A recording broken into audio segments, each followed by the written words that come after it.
Chapter 7. The pen and the inkstand. To you when you come home. Good plan. They stood for a few moments, the sun caressing their cheeks as it glimmered relentlessly. Levi's horse nosed his hand, and Mikasa watched as he absently began to stroke the beast's head. He was watching Mikasa with a long, sad look that he never left his face. He might have been assessing his decision to join the military. He might be feeling regretful. Take care of yourself, Levi said suddenly. He said it sharply, his brow furrowing a little as he gazed at her. Okay. And don't give Shetz any bullshit.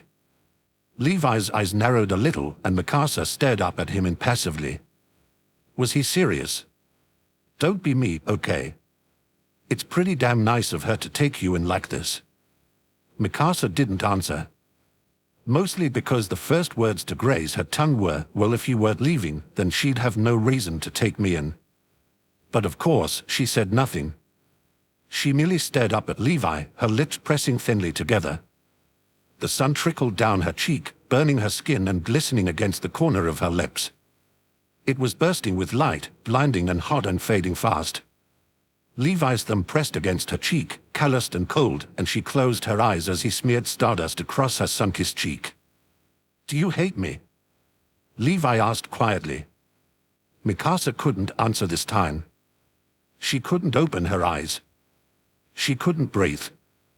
I never promised, Levi whispered, to take care of you. No.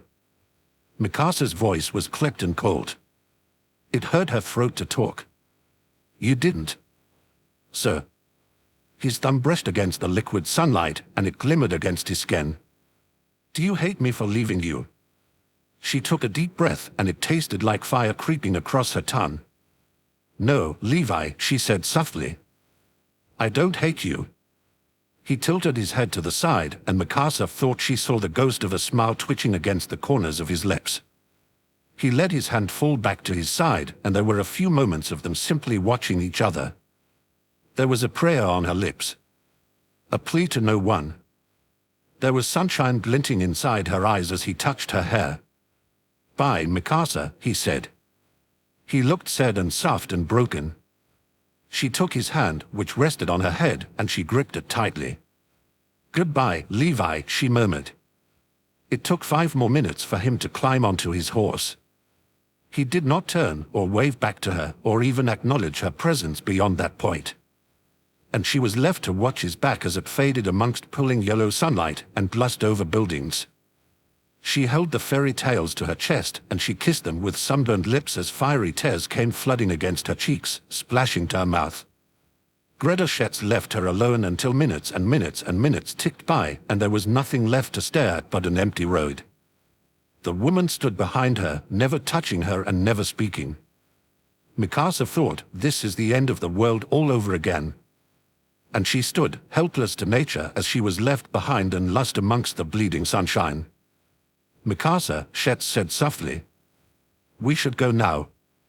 Mikasa bit back a slew of bitter words that hummed heavily inside her mouth. She didn't want to go with Shetz. She didn't want to leave, knowing that she would not be going home. That Levi was not coming home. It sunk in heavily that he might never come home again. That he might die fighting titans. It was a horrible truth, and she accepted it with a hard gaze and white knuckles. She grasped Levi's book and turned away from the street, which she had flooded with sunlight. Levi had left her in the care of Greta Shetz. And because of that, she had to move out of Levi's small home and into the even smaller apartment above Shetz's seedy bar. There were 2 bedrooms, 1 bathroom, and a small lounging area. Mikasa stood heavily, her body feeling weighed down by the sudden loss. Look, it ain't much. Shetz scratched her pinched nose and shrugged. Sorry, hon. It's fine. Mikasa didn't want to speak to this woman at all. She didn't want to look at her either.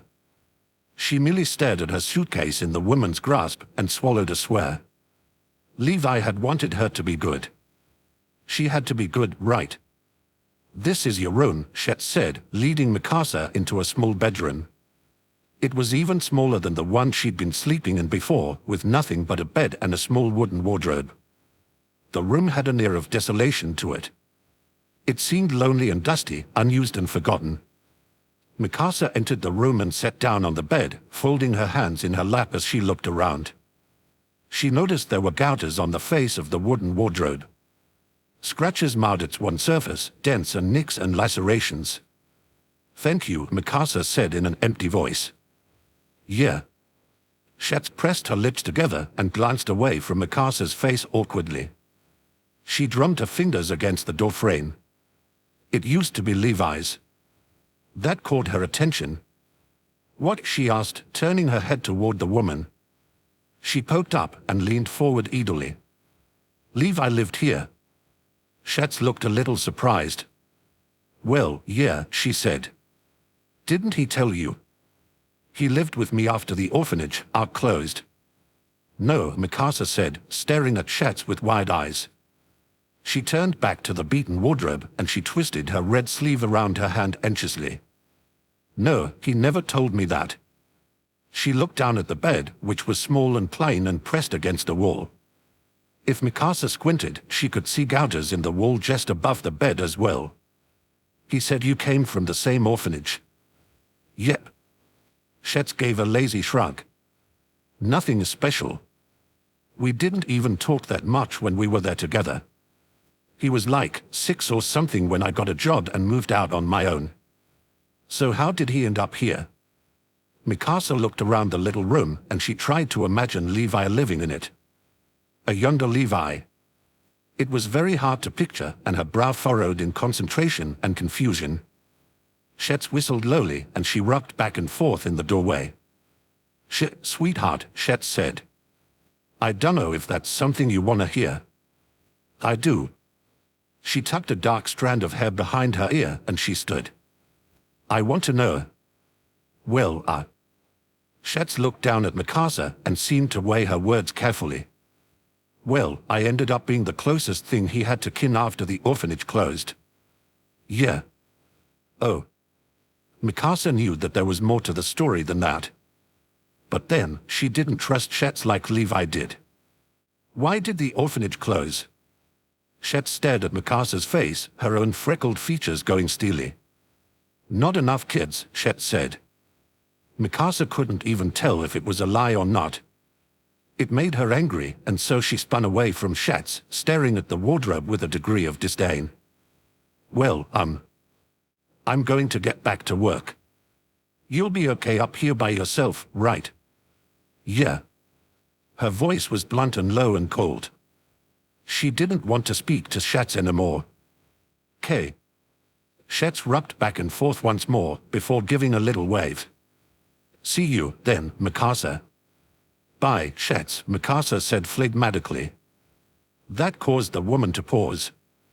When Mikasa looked back at her, she was staring at Mikasa incredulously, with sharp eyes narrowing into a glare. "Okay, listen up," Shetz said, her voice harsh and firm.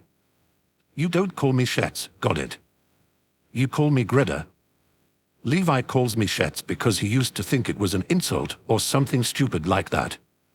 She stood up straight, towering over Mikasa in a fearful height. "And you're not Levi?" Mikasa's fists clenched. She stared at the woman, exhaling sharply through her nose. She couldn't take it any longer. "Neither are you," Mikasa said coolly. Greta stared down at Mikasa as if she had snapped and screamed 1,000 swears at her. Her splotchy, freckled face became red with anger. "One day you'll learn, Mikasa," Greta said sharply, that is a good thing." Mikasa jumped a little when she slammed the door shut. The room was left to its haunted quietude, and Mikasa was left feeling guilty and uncertain. No, she hadn't meant to make Greta angry. Her frustration had gotten the better of her. And Levi had told her to be good. The knowledge that this had once been Levi's room fueled her curiosity. Levi's bedroom, the room she usually slept in, was not as cold and lifeless as this room was. This room felt abandoned. The floorboards creaked underfoot as she moved, studying the marks on the walls. It looked as though various things had been tacked up, but then ripped down. She had to wonder what Levi had been thinking. What he'd been like. She moved to the wardrobe. It looked like it had never been new, and it was beaten to the point where the wood was beginning to splinter. Mikasa touched the gashes marring the surface of the wood, testing the depth and the height by sticking her thumb into a gouge. She pulled back and stared up at the wardrobe in confusion. She was confused, yes, and concerned. Mikasa pulled the knife Levi had given her out from her boot. She studied the gashes for a minute or so before unsheathing the dagger and wedging its blade against one of the deep lacerations. Blade and gash connected, and there was a moment of triumph for Mikasa as she uncovered some strange mystery about Levi. And his knife. And his rune. She imagined herself in his place. Standing where she stood, a small boy with a small knife in a small rune. Had Ender sent him into a frenzy? Had he attacked the wardrobe out of fury or fear, or had he been practicing his precision? Mikasa could not say. She couldn't put herself in Levi's shoes no matter how hard she imagined. She simply couldn't see him slashing at wood with the knife he had gifted to her. What were you really fighting, Levi? Months troubled by. Mikasa still helped out at the bookshop, and she still played with Kay then Ada. Stefan had faded from the group, and Mikasa was sure he had joined again. She didn't care so long as he kept away from her and the other children. Especially Ada, who was still the youngest. She warned Stefan the next time they met. "You can't hang around here," Mikasa told him. Stefan's chauviness was melting away, and he was growing into a square jaw. "What do you mean?" he asked, scowling at her. "You can't tell me what to do." "What you're doing is dangerous," Mikasa said. "For you and everyone involved with you. Keep the rest of us out of this." "I don't get it," Stefan said, sounding genuinely shocked. "I mean, it's not like your papa wasn't part of any gangs. I mean, everyone knows that he was a criminal. And you killed someone, Mikasa." Mikasa went rigid at the mention of the murder she'd committed. "The difference," she said icily, "between Levi and you, Stefan. It's that Levi was competent. You're an oaf. You couldn't win a fight if you tried." His eyes snapped wide with fury. "Are you challenging me?" he barked, standing up straighter. He easily towered over Mikasa, but she found him to be more amusing than intimidating. "No." Mikasa tilted her head up, raising her chin high. "That would mean I actually see you as a threat." "I don't." The rage was palpable.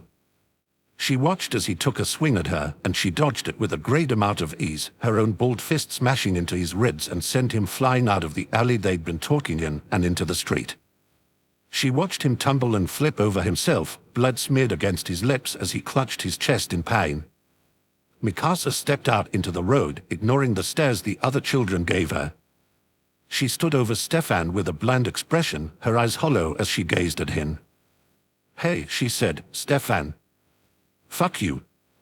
He spat blood at her feet. "You're a heartless bitch, Mikasa," he snarled. "And you're gonna pay for that." "I might be a bitch," Mikasa said, standing with a strange sense of confidence. "You're not Levi." Greta's voice echoed in her head. And it was promptly ignored. "But you're the one who's going to regret this, Stefan. Not me." She spun away from him, her dark hair gathering at her shoulders as she brushed past the other children and made her way down the road.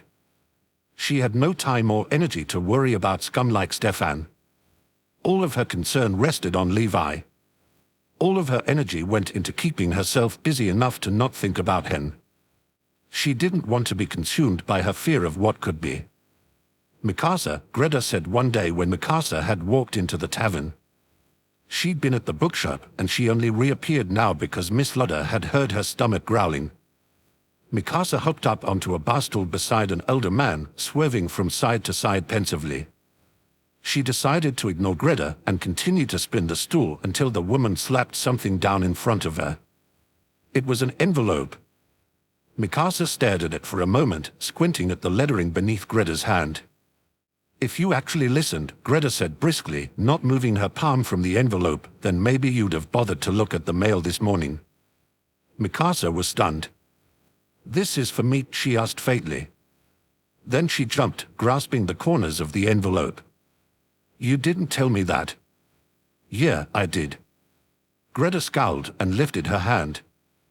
Mikasa grabbed the letter and stared at the thick, illegibly scratchy handwriting that could only be Levi's. She noticed how he curled the M of her name and left the rest of his letters blocky and thick, scribbled across the page hopelessly. She stared at the envelope until Greta snapped her fingers in front of Mikasa's face. Stop gawking. It's Levi, not the Dan King. Mikasa looked up at her and she frowned. She pressed the envelope to her chest and jumped off the stool, spinning away from Greta. She doesn't have to know what's in the letter, Mikasa thought. It's for me, not her. Oi. Greta called after her. Mikasa, come on, don't be such a brat. Mikasa fled up the stairs, ignoring the looks she got from the customers. She had bit back something snide at Greta, but only because she really just wanted to read her letter in peace. She didn't want Greta giving her shit later about being rude and unapproachable.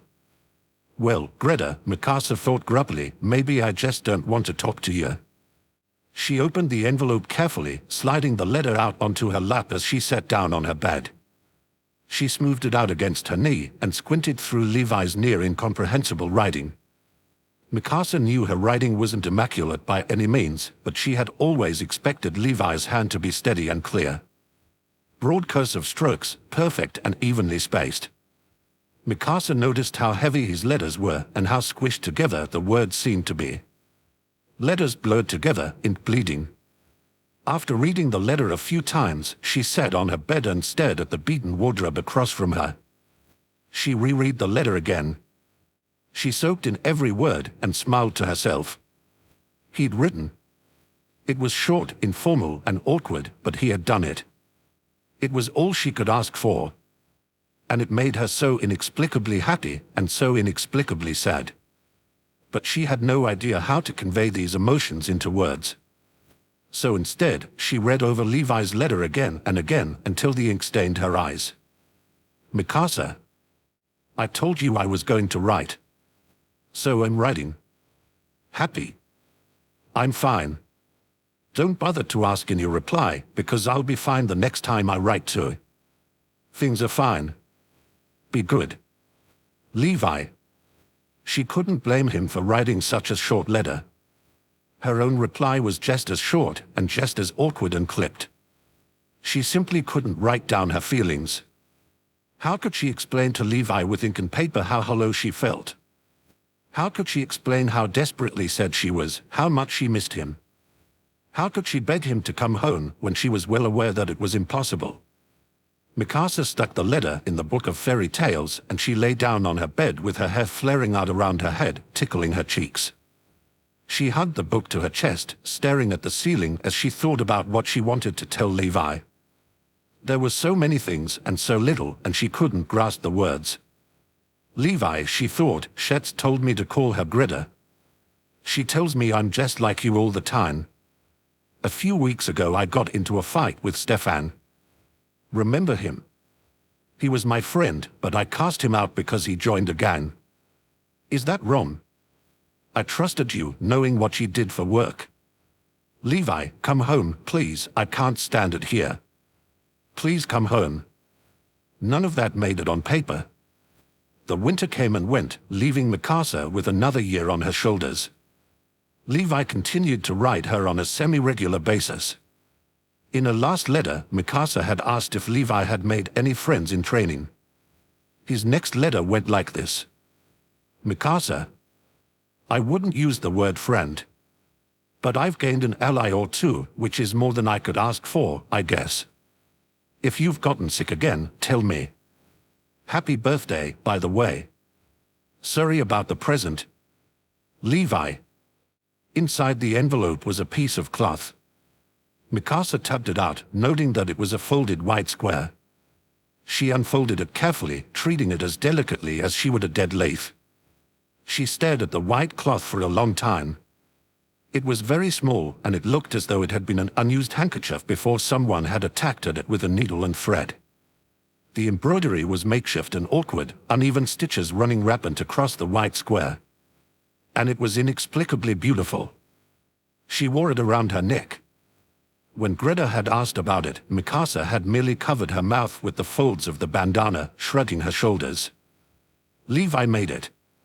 Greta had laughed so hard she had knocked over a bottle of whiskey. No, wait. Greta gasped, wiping a tear as Mikasa turned away toward the stairwell. Oh shit, sweetheart, no, come back. It's really cute. Mikasa came back with darkened eyes. She held the cloth to her mouth defensively. Let me see, Greta said, opening her palm. Mikasa begrudgingly handed it over, staring at her warily as she examined the embroidery. Her pinched nose scrunched with contained laughter. Okay, now that I look at it, I can definitely confirm it to be Levi's handiwork. Mikasa snatched it back furiously. She clutched it tightly in her fists and she stared at it for a minute.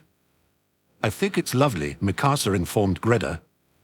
Greta snorted and turned away from Mikasa to tend to a customer.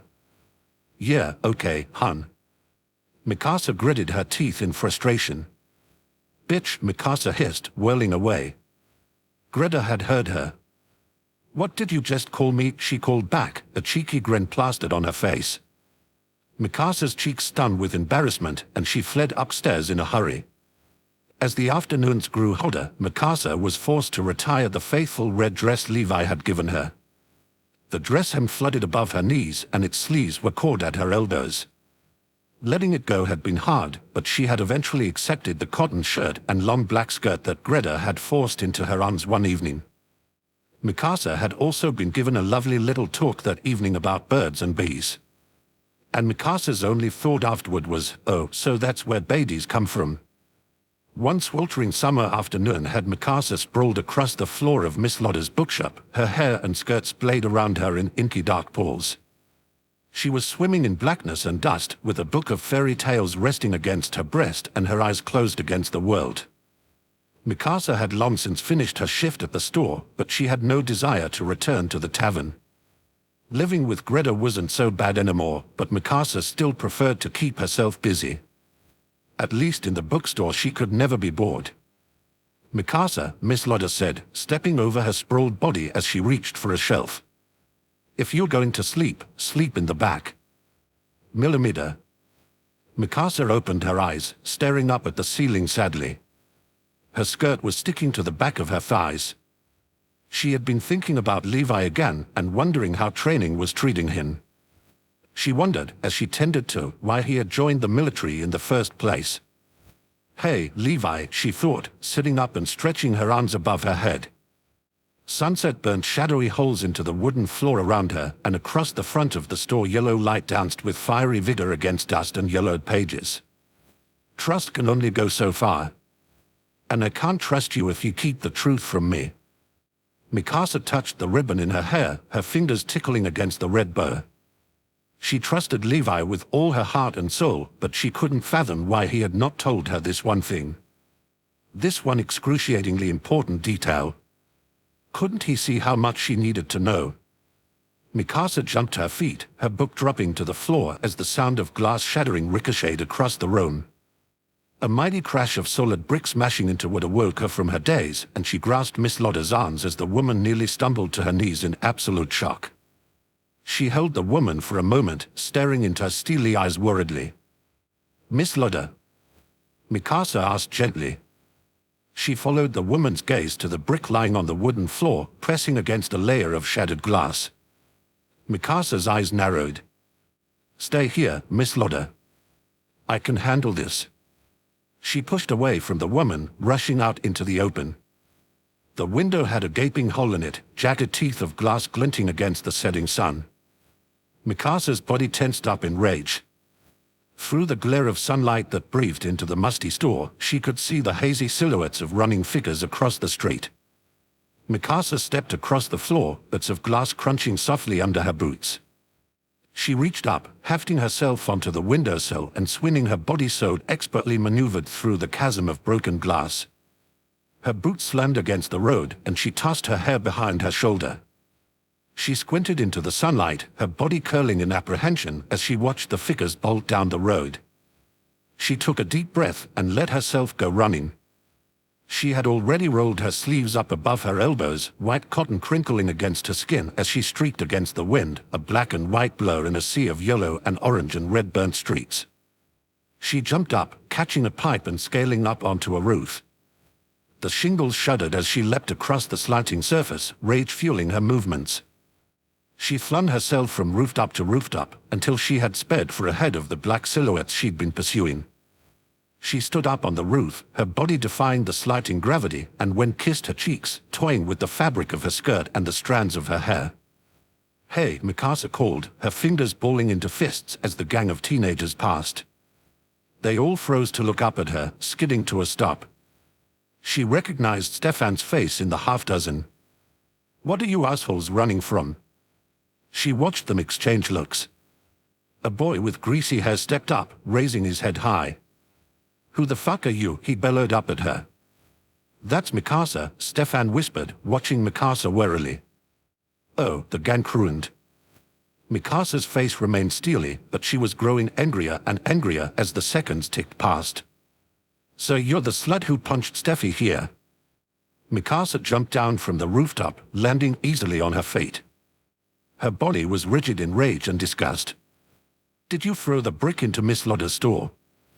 Mikasa asked, her voice low and empty. The boy towered over her and was likely well into his 10 years. He had an ugly face, and it wasn't one she would remember long after she made it bloody. "So what if I did?" Chapter 8. The ABC Book. The days got colder, and Mikasa waited for the news to reach Greta. Levi wrote sparingly, and Mikasa was glad to know he was still training. At least he's not in danger, Mikasa thought. At least he's still safe. Mikasa walked from the tavern to the bookshop every day, kicking up snow and curling beneath the jacket that had once been Levi's. She was too small for her old jacket, and Levi had left clothing behind. Sometimes Mikasa still slept in his shirts and trousers, if only because the familiar scent helped stave off nightmares. "Mikasa," Levi wrote. "Tell Shetz that she's a bitch for telling you my birthday. It was honestly something I didn't want you to know, but whatever. Thanks for the cup. I'll try and keep it safe, but I can't promise anything. If anyone breaks it, I'll send you the fingers. Does that sound fair?" Levi. Mikasa had set Levi a teacup for his birthday. She had painted on it the symbol of her family that her mother had taught her when she had been younger. She had no other family to share it with. And Levi was the closest thing to family she had. So Mikasa felt it was the only thing she could do for him. That was the last letter until a little before Mikasa's 12th birthday. The letter only explained that he would not be riding for a few months because his training was coming to an end and things were going to get a little hectic. Mikasa understood. She was only concerned about his well-being. This was it. This was what she had feared for so long. It was now a reality. "Happy birthday, Mikasa," Greta chirped, laying a wrapped gift beside a gooey-looking little cake. Mikasa stared at both the cake and the present confusedly. Greta hadn't given her anything the previous year. Why was she being so nice now? "Oh," Mikasa said quietly. The bar was a little noisy, and she didn't like being around so many drunk people. "Thank you." She unwrapped the gift and found that it was a box. On the paper it had been wrapped in was a list. Mikasa glanced at it, and she slapped the paper down. "How long have you known?" Greta feigned an innocent expression. "Don't be so angry," Greta said, her splotchy face looking amused. "I'm only looking out for you." Mikasa stared at her. She bent off the paper and read aloud 10 reasons why Mikasa Ackerman should not join the Survey Corps. "I came up with 15, Greta admitted, leaning over the bar and tapping her cheek idly. "But I didn't have the room to write them all. This is stupid." "You're stupid," Greta said. "You don't have to do everything Levi does, you know." "I'm joining because I want to," Mikasa said, pulling at her neckerchief. "You joining because Levi is an asshole," Greta said, and he didn't think before he enlisted. "He's not an asshole. He's a huge asshole." Greta pinched her nose in frustration. Fuck it, I wish he had just given you to me when he found you. He's never been responsible, and look what his carelessness has done to you. You think you've got to be wherever he is because you're indebted to him, right? Mikasa said nothing. She stared up at Greta in silence, and she felt a little chill with the revelation that Greta cared about her. And that wasn't fair. It wasn't fair at all. Hun, Greta said gently, Levi isn't someone you should admire. He's always been reckless, even when he was a little boy. You shouldn't want to be like him. I don't want to be like him, Mikasa said firmly. No, that had never been her intention. At least, not consciously. Are you sure?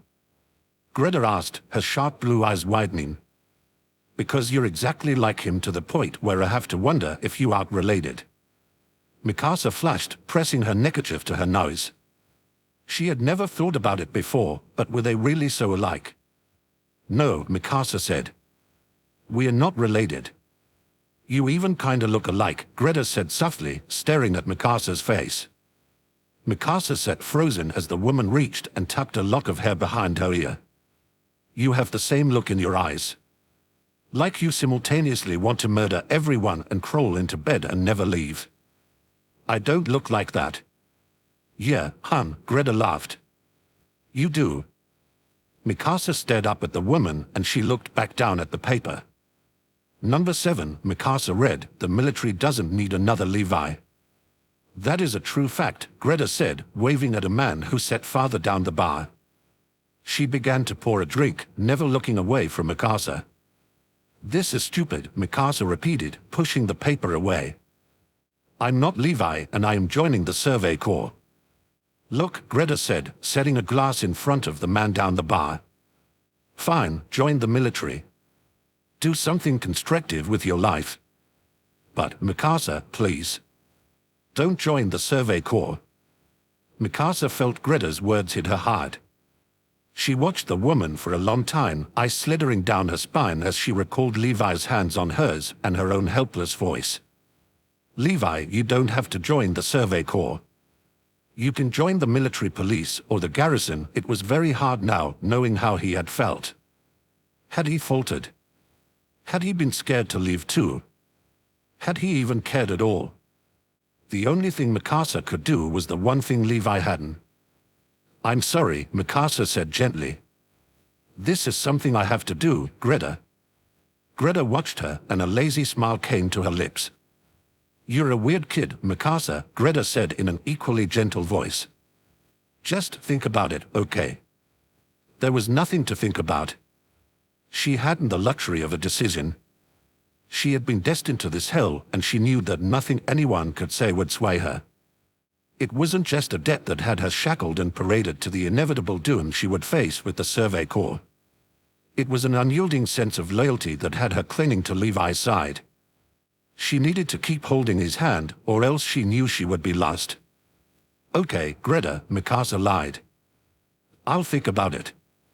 After a few minutes of staring at each other, Mikasa picked up the box that Greta had given her. Inside was a red braid of fabric. When Mikasa peered closer, she could see embroidered flowers. She stared at the fabric for a very long time before she looked up at Greta sharply. This is my dress, Mikasa said. Yeah. Greta shrugged. I saved some of the fabric. I mean, it would have been a waste to just chuck it, you know. So I got a friend to weave that for you. Here. Greta leaned over the bar and took Mikasa's wrist, pulling the red braid around it and tying it tight. It felt warm and heavy against her skin. It's a bracelet. Thank you. Yeah, no problem. Greta smiled warmly and Mikasa had to look away. She felt guilty for all of the mean things she had ever said or thought about Greta Schatz.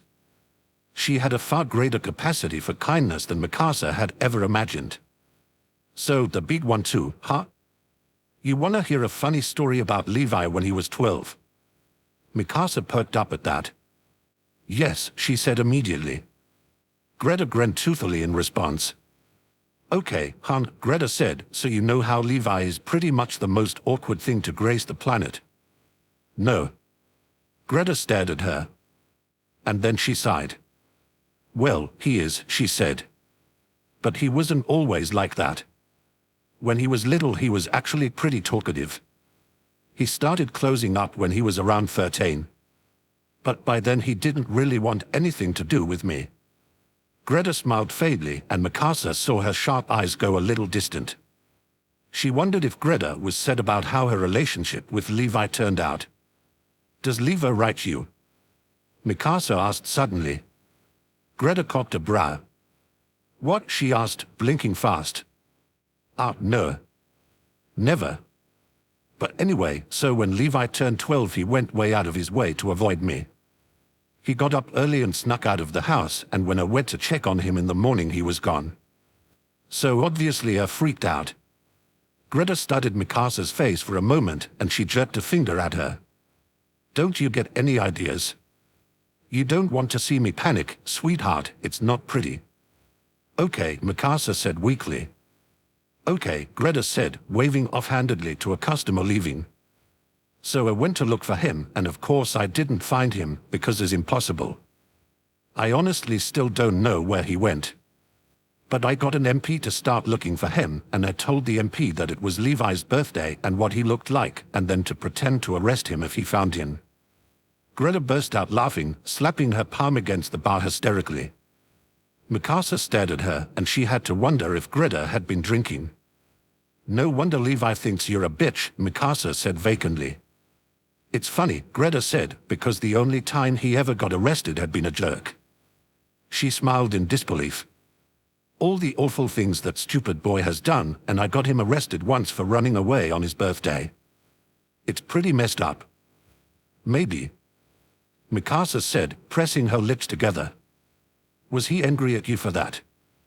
Oh yeah, Greta chirped. He didn't talk to me for a month. Greta, Mikasa said, that's not funny at all. Maybe you just don't have a sense of humor. No. Mikasa's brow furrowed. No, that's not it. Greta's eyes narrowed. Fine. She waved her hand at Mikasa. Don't laugh. Be a little bitch. Mikasa sighed, and she shook her head. The many faces of Greta Schatz, Mikasa thought as she finally began to eat some of her cake. It tasted very saccharine, and it was far too chewy, but she ate it all anyway without complaint. As the date neared for Mikasa to leave, there was a growing restlessness within her. She had yet to receive another letter from Levi, and though she had understood initially the reasoning behind the lack of communication, she was now concerned. Had he joined the Survey Corps yet? Had he graduated? He never told her when these things were happening, so she was in the dark. And she found herself drawn back to the book of fairy tales. She'd been using her letters as bookmarks, and they sat beside the book near the edge of her bed. She'd shifted her position ever so slightly, her arms becoming stiff from being propped up to support her head. Mikasa blinked as she knocked the folded letters off her bed and into the crevice between the bed and the wall. She swore softly and pushed her arm into the crevice, her fingers sliding against the dusty wooden floor. She jumped as they caught against the wood and slipped into a hole. The wood gave a jolt, and Mikasa realized the plank had been intentionally loosened. She slid off her bed, and after some quick thought she decided to investigate. She moved the bed with great ease, and when the floor beneath it was revealed to her, she saw that the plank she had shifted had been altered. She was shorter than the rest of them, leaving a gap between the plank of wood and the wall. Mikasa snatched her letters and tossed them back onto the bed before crouching down. Did Levi hide something in here? Mikasa wondered. She pulled at the wooden plank, wedging it out of its place. The floor had been hollowed out. Mikasa stared into the space, her eyes going a little wide as she reached out. She withdrew a mountain of papers, crumpled and stained and half torn apart. She tossed them onto the floor and stared at them for a long time. The papers looked to be torn from a journal or written on the back of propaganda. She picked up the nearest bit of parchment and continued to stare at the blocky, thick script. AABBCCDD. Above each squiggly, thickly written letter was a perfectly neat and tidy version of it. Those letters had been written expertly, thin cursive against yellowed paper. The alphabet spanned pages and pages, and Mikasa flicked through them feverishly. On more than a few, she noticed there were flecks of red stains. Written across a few pages were excerpts from the Book of Fairy Tales. Specifically, Mikasa noticed the shadow. It was written in Levi's sloppy hand, and she saw through the pages that his writing got better and better. The pages thinned out, and she eventually came to a particularly battered note. It looked like it had been torn in half, and there was a large blot of red staining the lower half of the page. Really stupid. Those words she recognized clearly as Levi's hand. "You." And that word was written in the same neat script as the first letters of the alphabet had been. Same thing Levi had written. No, the mystery person had replied, "It is actually not." "Fuck this," Levi had written. This was followed by a strange blood of dried blood. Mikasa set that page away for a moment. She stared ahead of her for a moment, her mind wrapping around what she was reading. She couldn't piece it together. Obviously Levi had saved the papers he had used to teach himself to read, but had he not been alone? He'd said he taught himself, but... Mikasa wondered if that was a lie. There was certainly someone else's writing on these pages. And why was there so much blood? The last 3 pages of Levi's secret journals had only 2 words. Repeated. Over and over and over and over and over and over and over and over again. Kill Owen. Mikasa felt a chill run through her. She flipped to the back of the first of the 3. Kill Owen. Over and over and over and over and over again. She sat on the dusty ground, her skirt pulling around her knees in a puddle of black fabric. Mikasa turned her head to the side. There were gouges in the wall beside her bed. She had thought they had been erratic. She had assumed anger had fueled Levi to attack the walls of his room. She rested her fingers against the gashes, tracing the space between marks. Kill Owen. Mikasa shoved the pages back into the hole in the floor and closed it up fast. She moved her bed back so it covered a good deal of the gouges, and she stood for a very long time. She couldn't fathom it. Who's Owen? With her remaining weeks in Yoko, she set out to unravel the mystery. Greta, Mikasa said, hopping up on a stool one morning. Who's Owen? Greta had frozen up mid-paw. Her eyes had snapped up suddenly, and the alertness fading into a strange distance. Where did you hear that name? Greta asked. Levi wrote about him, Mikasa said. It wasn't a lie. What did he say? Mikasa felt a little taken aback. She had not expected this reaction. He just mentioned him, Mikasa said faintly. Greta's eyes narrowed. You know what, Greta said, shaking her head. I don't want to know. Okay. Mikasa folded her hands in her lap. But who is he? Greta pressed her lips together and she shrugged. Just a kid, she said. She blinked and her brow furrowed. Well, he's not a kid now, but you get what I mean. He was at same orphanage as me and Levi. Except he came after I left, so I don't actually know much about him past that. Oh. Mikasa tried to digest this information, but she just couldn't grasp it. Why did you want to kill him, Levi? Thanks. Greta? Yeah. Is your orphanage still around? Mikasa asked. I'd like to see it. Before I leave. Greta's eyes softened considerably. You don't want to see that place, Mikasa, Greta said. I do, Mikasa insisted. No, Greta said firmly. You don't. After that, Mikasa found herself snooping. She asked around about an orphanage that closed years ago, and she was directed to various places. Eventually she got the information she wanted out of an older MP, who she'd been directed to from the MP who had once dragged her back to the tavern after fighting with Stefan and his gang. Are you talking about the Harmon orphanage? The MP asked her. His eyes were dim and his face was thickly lined. Oh. Mikasa bit her lip. Maybe.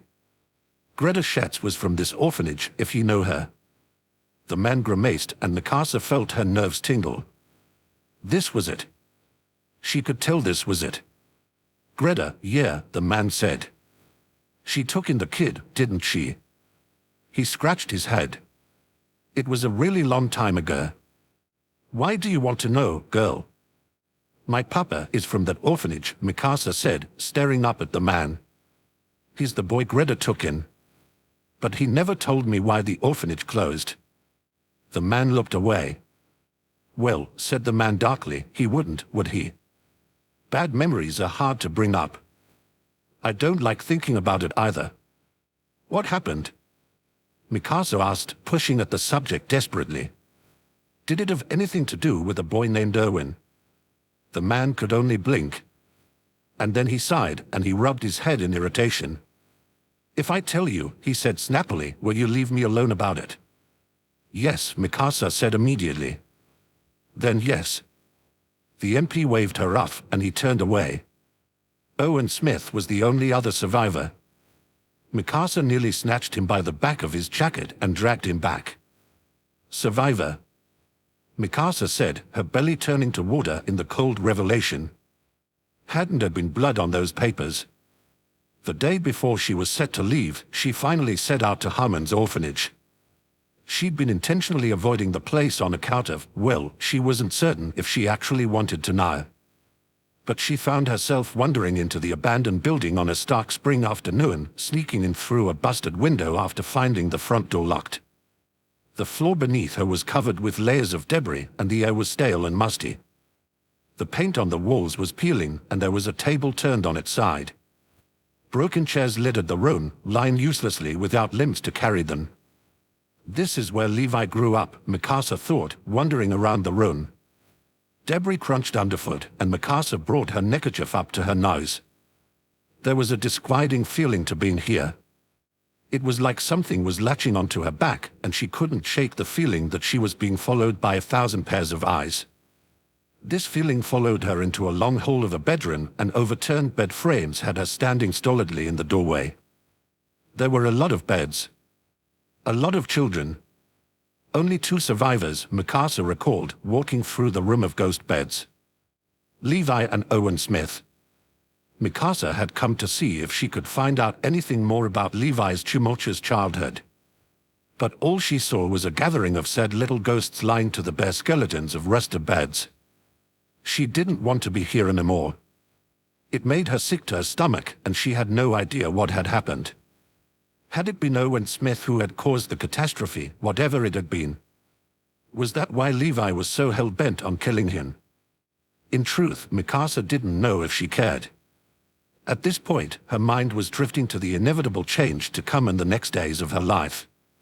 Training to kill titans. It was crazy, and she hated the idea of it. But she had to go. She had to be strong, and she had to do what her gut told her.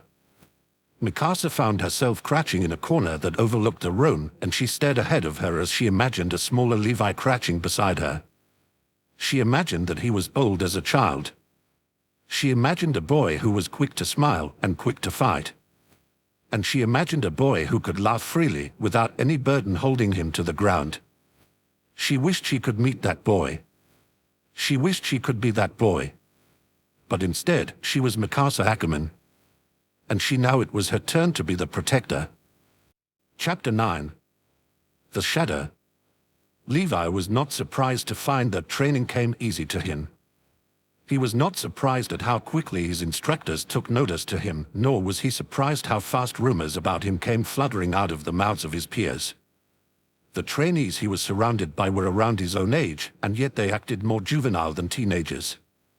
They gossiped and griped, but never asked him if any of it was true. Except for one. Levi had been eating his lunch alone, as usual, rereading Sir Gawain and the Green Knight. Though the sentimental value of his book of tales had been high, he felt better leaving it with Mikasa. And besides, he needed no more reminders of his childhood here. Yes, it'd be a goddamn grace to rid himself of that burden of a book. At least Sir Gawain's tale was a fresh story, untainted by the ghosts of Levi's past. He'd sensed another presence before it even had the chance to sit down, and he the inexplicable urge to move his seat.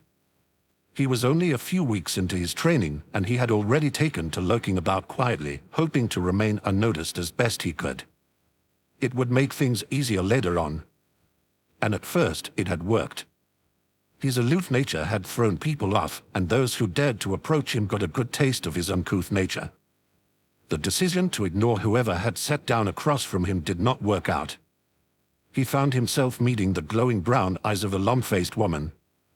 And she was looking rather excited, chin resting in her palms as she propped her arms against the table, her body hunched over as she continued to stare. It was by far the creepiest face he had seen in a very long time. What? Levi snapped, his palm resting flat on the inner spine of his book to save his page. Is it true, the woman gasped, eyes sparkling, that you've killed a titan before? Levi found himself baffled. Who the fuck told you that bullshit? Levi asked. The woman shifted her one hand, creepily energetic expression never faltering, and she jerked her thumb behind her. Richter, she said. He wanted to know, but he didn't want to ask. So you haven't? Have you ever seen a titan? No, Levi said, glaring behind her shoulder at the man she gestured to. He continued to glare until the man slowly turned his head and met Levi's cold gaze. Immediately his face snapped ahead again, and Levi allowed himself to feel a glimmer of satisfaction. After that, he looked back down at his book and continued to read. Oh, what are you reading? Levi didn't want to answer the woman. So he didn't. He just kept on reading and found himself yearning for Mikasa's steady but silent presence. As the woman waved her hand before his face, he closed his eyes and imagined the little girl beside him, her body warm as it began to slump from exhaustion. Her voice lulled inside his mind, reading softly and sweetly, trailing on words and spitting out strings of crisp sentences. He hadn't prompted her to read to him often, but on the rare occasion he had, it had been enjoyable. He remembered how her head had drooped and rested against his shoulder as they traded off, and he'd continued the reading.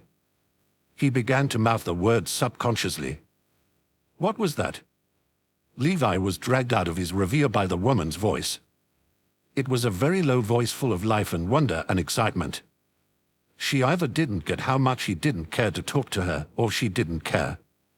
Her lackluster brown hair was gathered at both shoulders in two clumps of chaotic ponytails. Nothing, Levi said dully. If there's something else you wanted, say it already. Oh. The woman rested her hands on the table, her eyes widening. Actually, I was wondering something else. Levi watched her face for a minute until his impatience got the better of him. Her grin was obnoxious and he wanted to punch it away, but he restrained himself. And what the hell is that? He asked. Are you going to join the military police? The woman asked in a strange, far too excited tone. Levi stared at her, blinking slowly. No, it had not been the first time he had been asked this. Since the start of training it became abundantly clear that Levi was going to be among the top of his class, but that meant nothing. Because it'd be such a waste. You're like a titan killing machine. Levi kept quiet. He wanted to know just how tough this woman's nerves were, and so he stared into her eyes as seconds ticked by. Neither of them budged as they watched one another, one expressionless, the other grinning broadly. And in all honesty, he found that he was the one growing disquieted. He didn't know how to handle this woman. But whatever. He'd figure it out. No, Levi said finally. He watched her brows rise above her messy hairline. I'm joining the Survey Corps.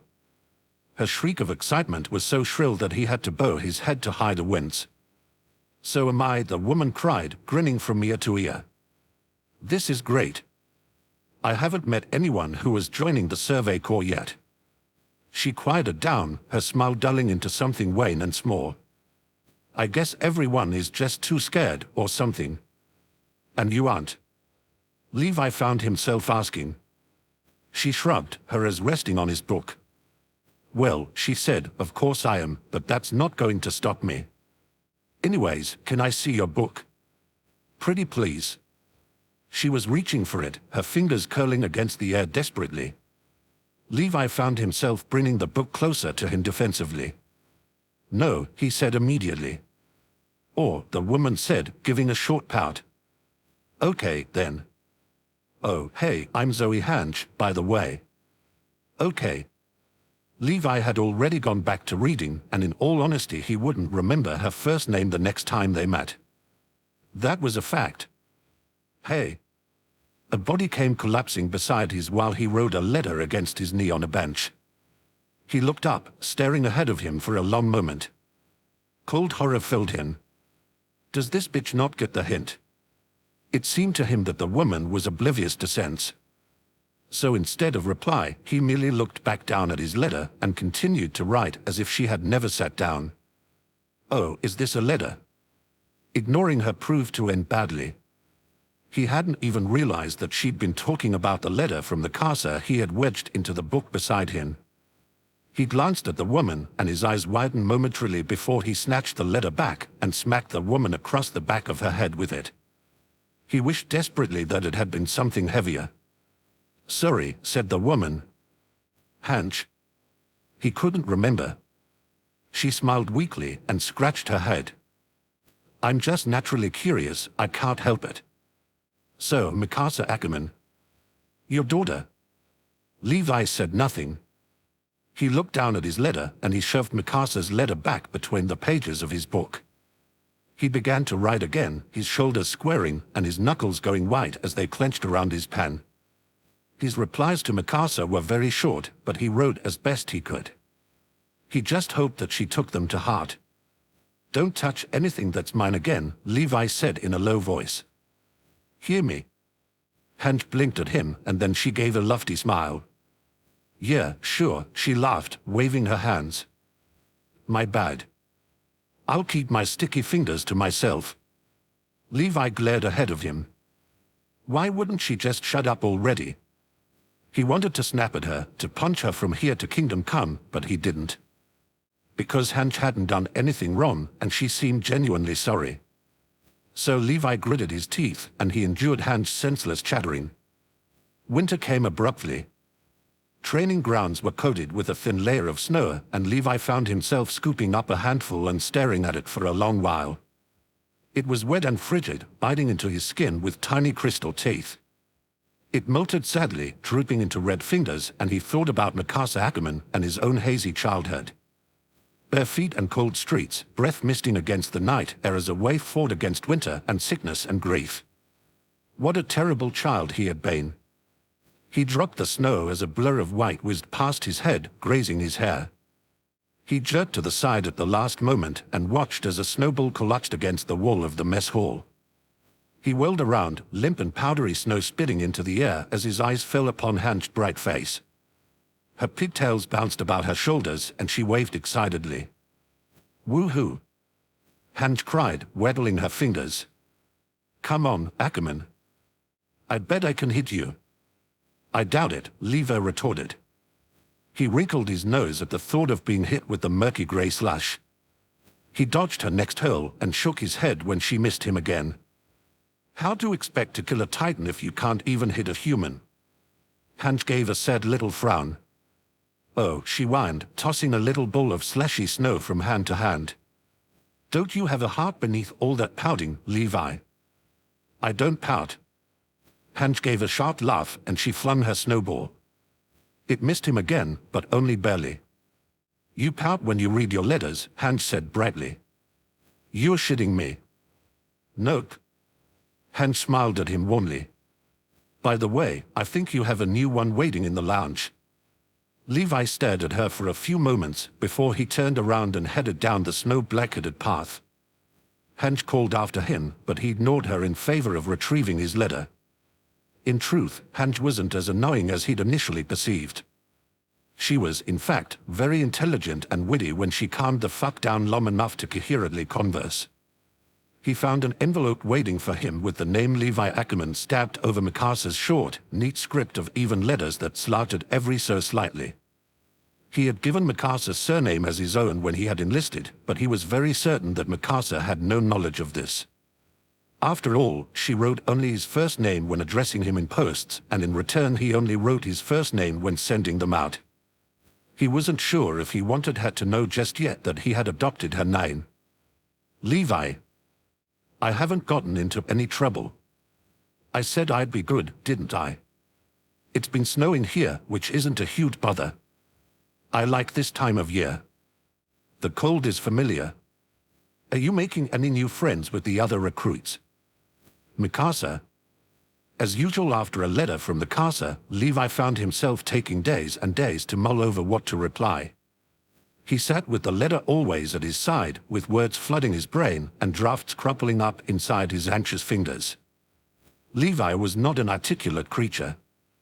He didn't know how to take his emotions and display them, let alone write them all down for a little girl to understand how much her affection truly meant. No. Levi could not comprehend how to create something from the fragility of his own emotional state. He saw the beauty in the words, but he could not discern them. He was lost in a flurry of emotions he could not convey and words he could not fathom. He realized that Mikasa's birthday was nearing fast, and every letter he wrote seemed to lack the touch of emotion he so desperately tried to imprint onto the page. In the end he tore through papers like a madman, and he gnawed at the end of his pen viciously. His heart, which had only thought enough for the presence of a little girl to worm its way into it, was bleeding across the page. He wasn't sure if she would be able to see that, though. He was struck with a thought when Hanch commented on the scar behind his knee. It had been Mikasa's steady hand that had saved him that night, and he recalled the painfully embarrassing embroidery lessons she had tried to give him. Of course, he knew he could never make anything Mikasa would want to show anyone regularly, but perhaps an unused handkerchief did the trick. It took him a few tries to get started, but eventually he got the hem of the stitching. It was crude and uneven, but he tried his best. He was given many strange looks when he tried to work on the embroidery in public, but he decided not to let it get to him. If they thought it strange, they could tell him so. He would gladly punch some teeth in. "Okay," Hanch said one night, finally the first to crack and ask, "What is that?"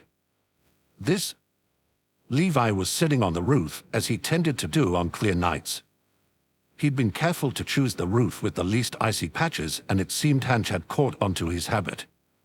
She often followed him up there, bundled tightly and swinging her feet as she listed off the constellations by name. The knowledge was rather new and undeniably interesting. A horse's ass. "Can't you see it?" "Oh, yeah," Hanch chirped, leaning over Levi's shoulder to peer at the embroidery circle. She squinted a little. "Yeah, I definitely see it." "Where are your glasses, you idiot?" Hanch laughed sheepishly, and she leaned back against the shingles behind her. "Great question. I think they fell between bunks." "You should wear them all the time," Levi informed her. "You act like a bumbling fool whenever you don't." "You're avoiding my question," Hanch whined. "You're so mean."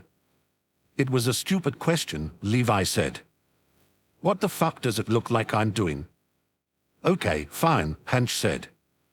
"Why are you doing it? What's the design supposed to be? You know I've got this book on old symbols that you could pass."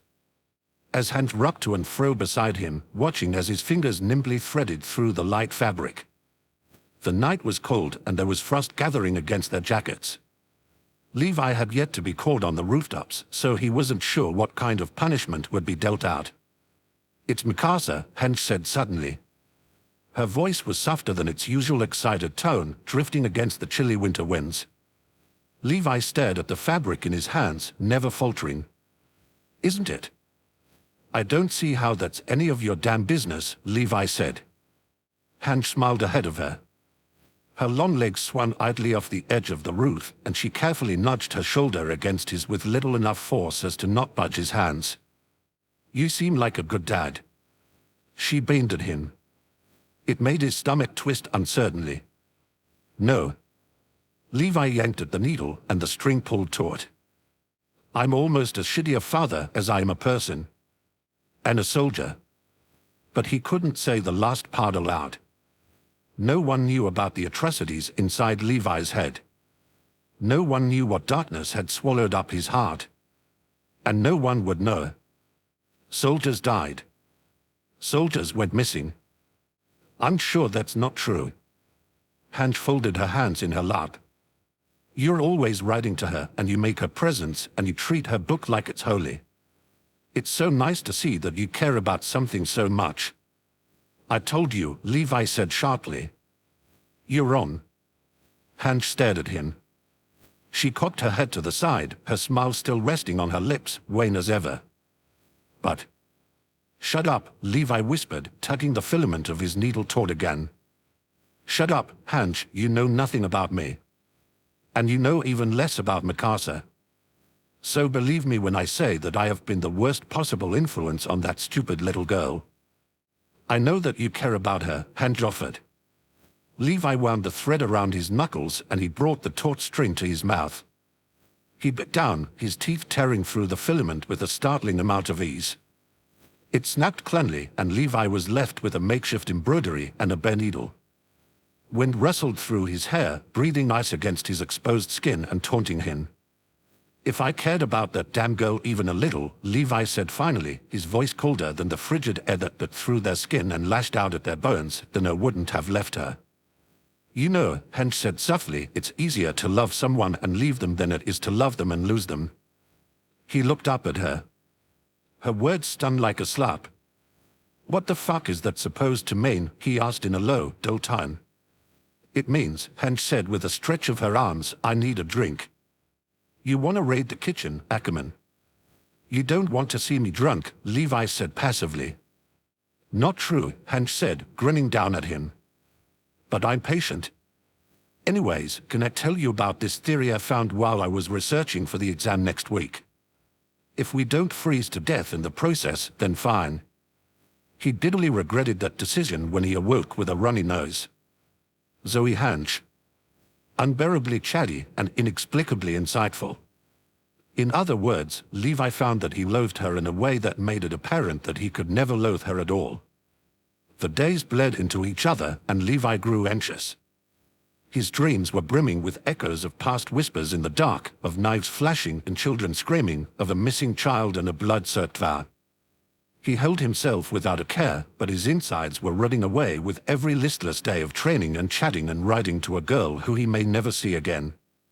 Sometimes his dreams became an amalgamation of all his terrors rolled into one wretched string of fumbling in the dark, of bare feet clapping against snowy roads, of strangled coughs that death pulled from pasty lips with spindly fingers withdrawing dribbles of blood, of stupid children with stupid smiles and stupid laughs, of a river of blood and familiar faces that tore through the fabric of his world and flung him into a darkness that he couldn't rip himself out of.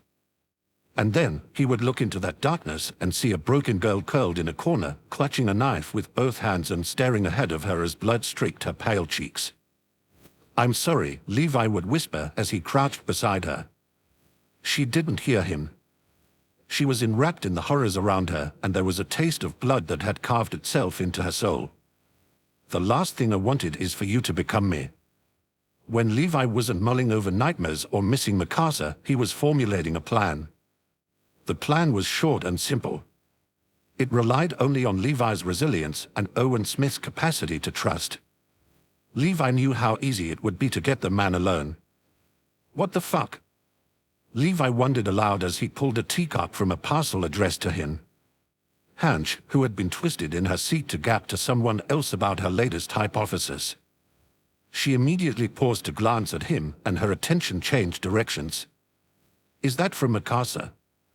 Hange asked, leaning over the table to peer at the cup. Levi pulled it closer to him instinctively, glowering at the woman as he frowned. Or she even painted it. What? Levi turned the cup over, and on the face of the glossy porcelain was a strange little symbol painted expertly in black. He recognized the symbol vaguely, and then he remembered that Mikasa had a scar on her wrist that looked similar to the design. He stared at it for a long time, and he found himself smiling minutely at the little cup. If Hange saw, she didn't comment on it, and for that he was immensely thankful. He set down the teacup and picked up the letter that had been sent with it. Levi, Greta told me that your birthday was a week ago. I wasn't sure what you might want, so I guessed. I hope you like it. Don't worry about the painting, it's not important. I just thought it might look nice. Please take care of yourself. Mikasa. He reread the letter 9 times before he gently folded it closed. His birthday had been nearly a month ago, but letters tended to take time getting from one place to another.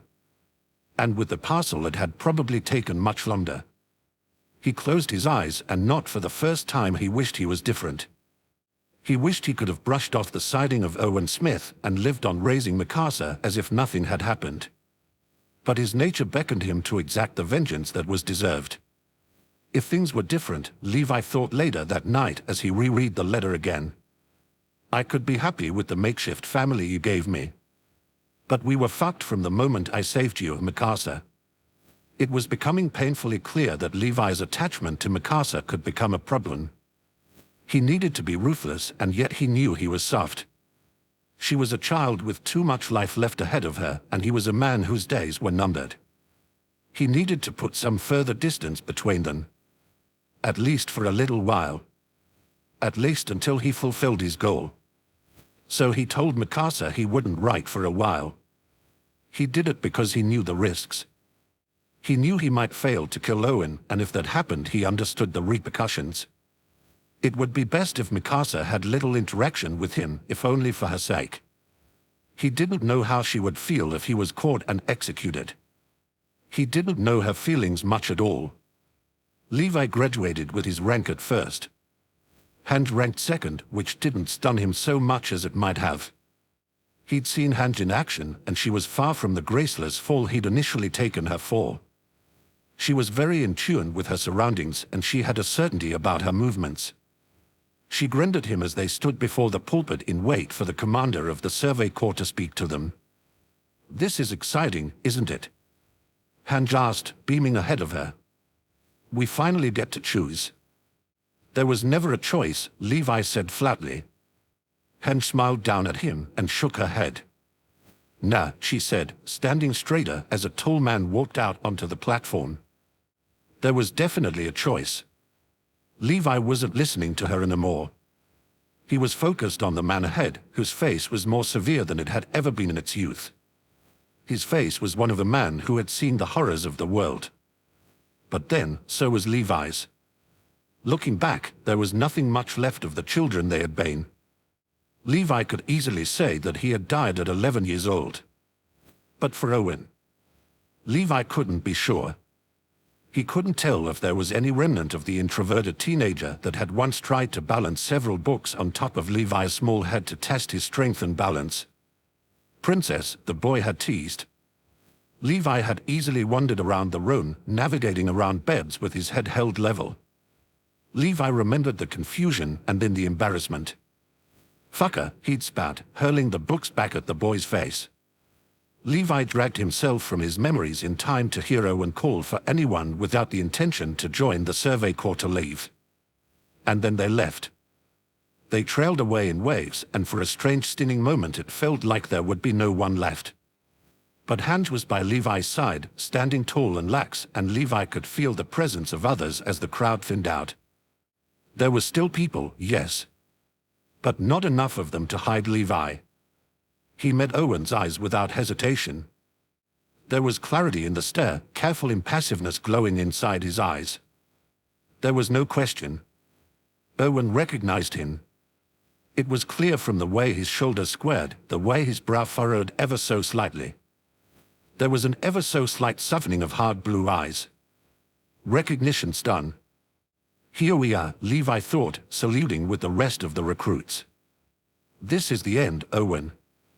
Of course, Levi understood that there was no possible way to get Owen alone. Not yet.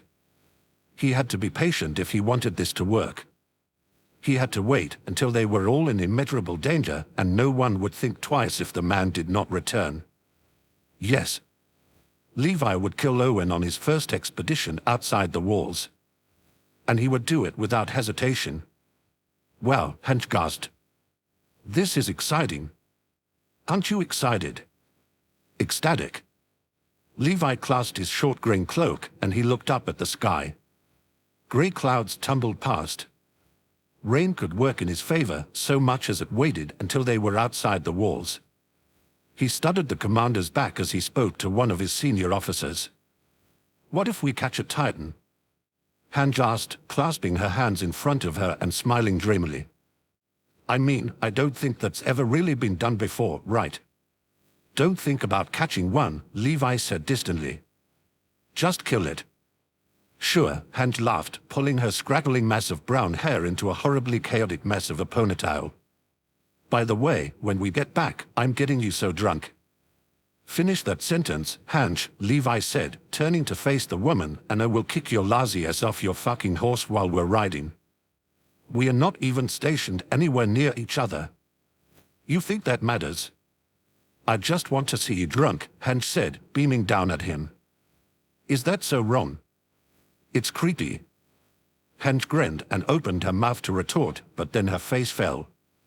She looked a little stunned for a moment, and Levi watched as she straightened up, her right fist thumping over her heart. Commander? Hanj asked, eyebrows rising.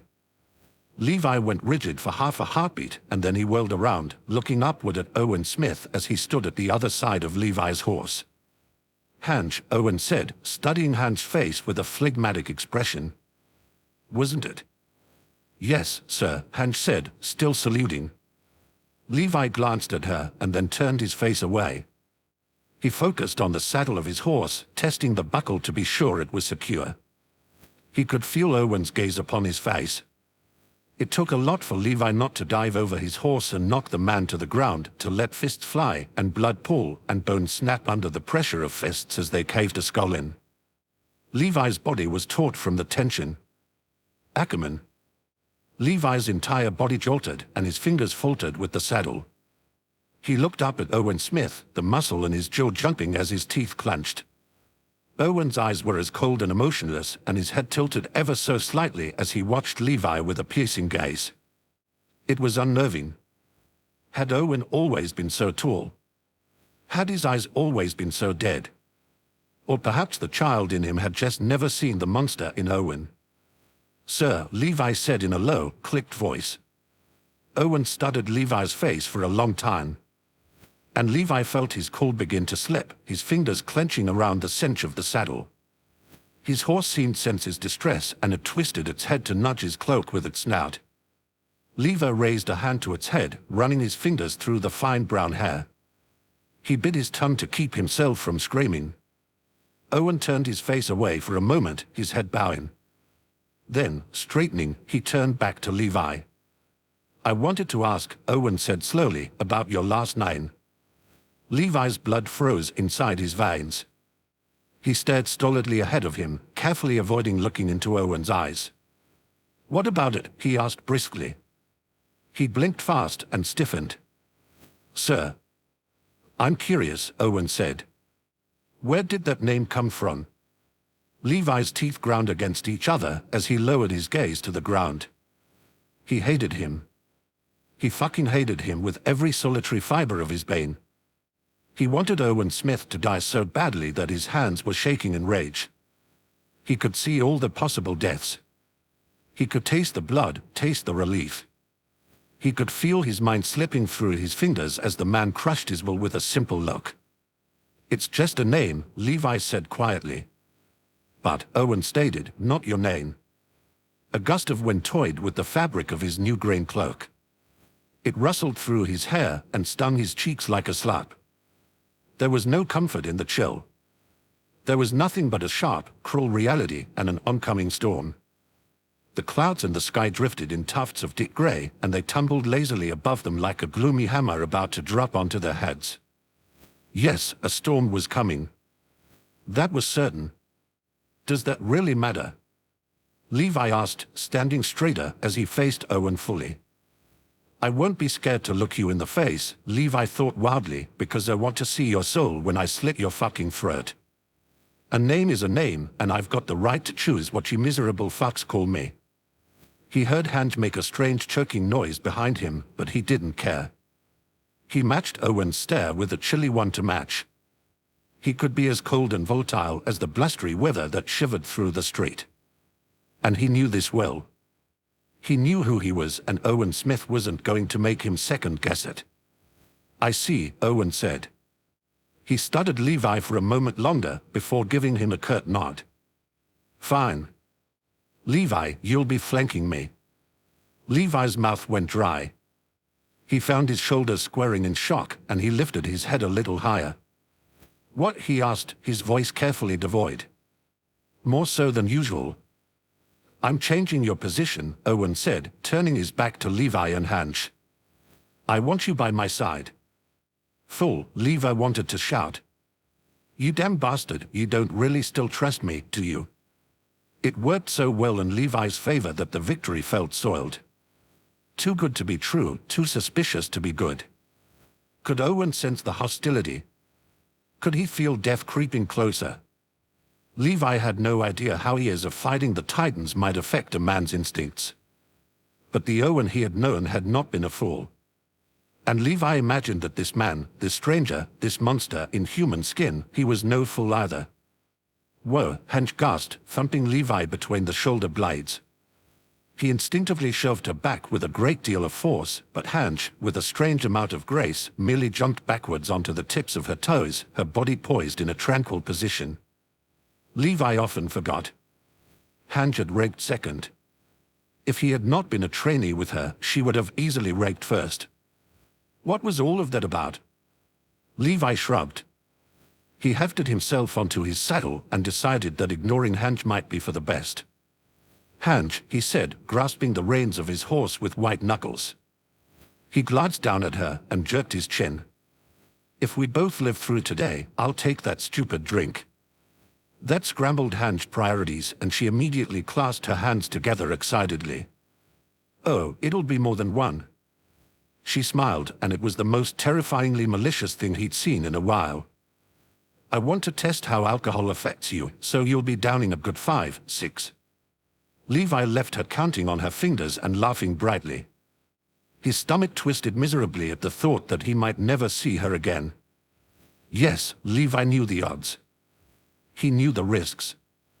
He knew there were faces around him that would be gone within the hour. He knew that he could be one of them.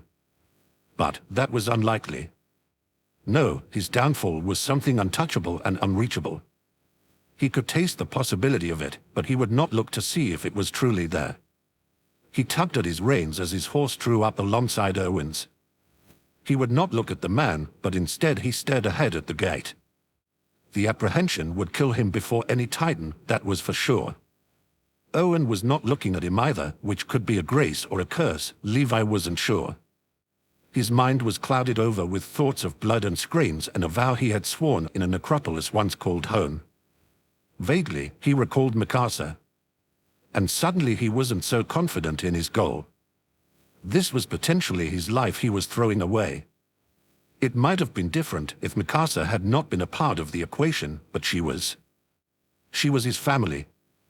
The only person in the world he could truly count on to mourn for him should he die today. It was her name he had stolen, and even now he wasn't sure why. Was it that he wanted to prove that the girl was his? That they were without a doubt family? The survey call was very suddenly moving, and Levi watched Owen's back as the sound of galloping horses broke hard across the thick, chilly air. They headed out through the trust gate, and there was disgust coiling inside his chest, clenching his heart. Levi held so much hatred inside his heart, he couldn't be certain if there was any room for love any longer. His attachment to Mikasa could be nothing more than a selfish, possessive nature. He could not fight the monster he knew he was. But he could fight the monster that was Owen Smith. They split off into squadrons, Levi flanking Owen with 3 other soldiers he did not know. They were in the vanguard, which was undeniably vulnerable and dangerous. Wind breathed through his hair, and the sky began to spit and dribble in slow, uneven bursts. He felt mist graze across his cheeks, and he twisted his head as a smoke signal strained through the drizzle of rain. A Titan was close. And as the rain grew heavier, droplets sinking deeply into the mossy green cloak, it grew more difficult to see. That would be their last warning, undoubtedly. From here onward, they were all running blind. Owen had barked an order at the soldier flanking Levi, and as he did so, Levi broke away. He reared his horse around, digging his stirrups into the sides of the beast and urging it to run down a twisted, broken alleyway.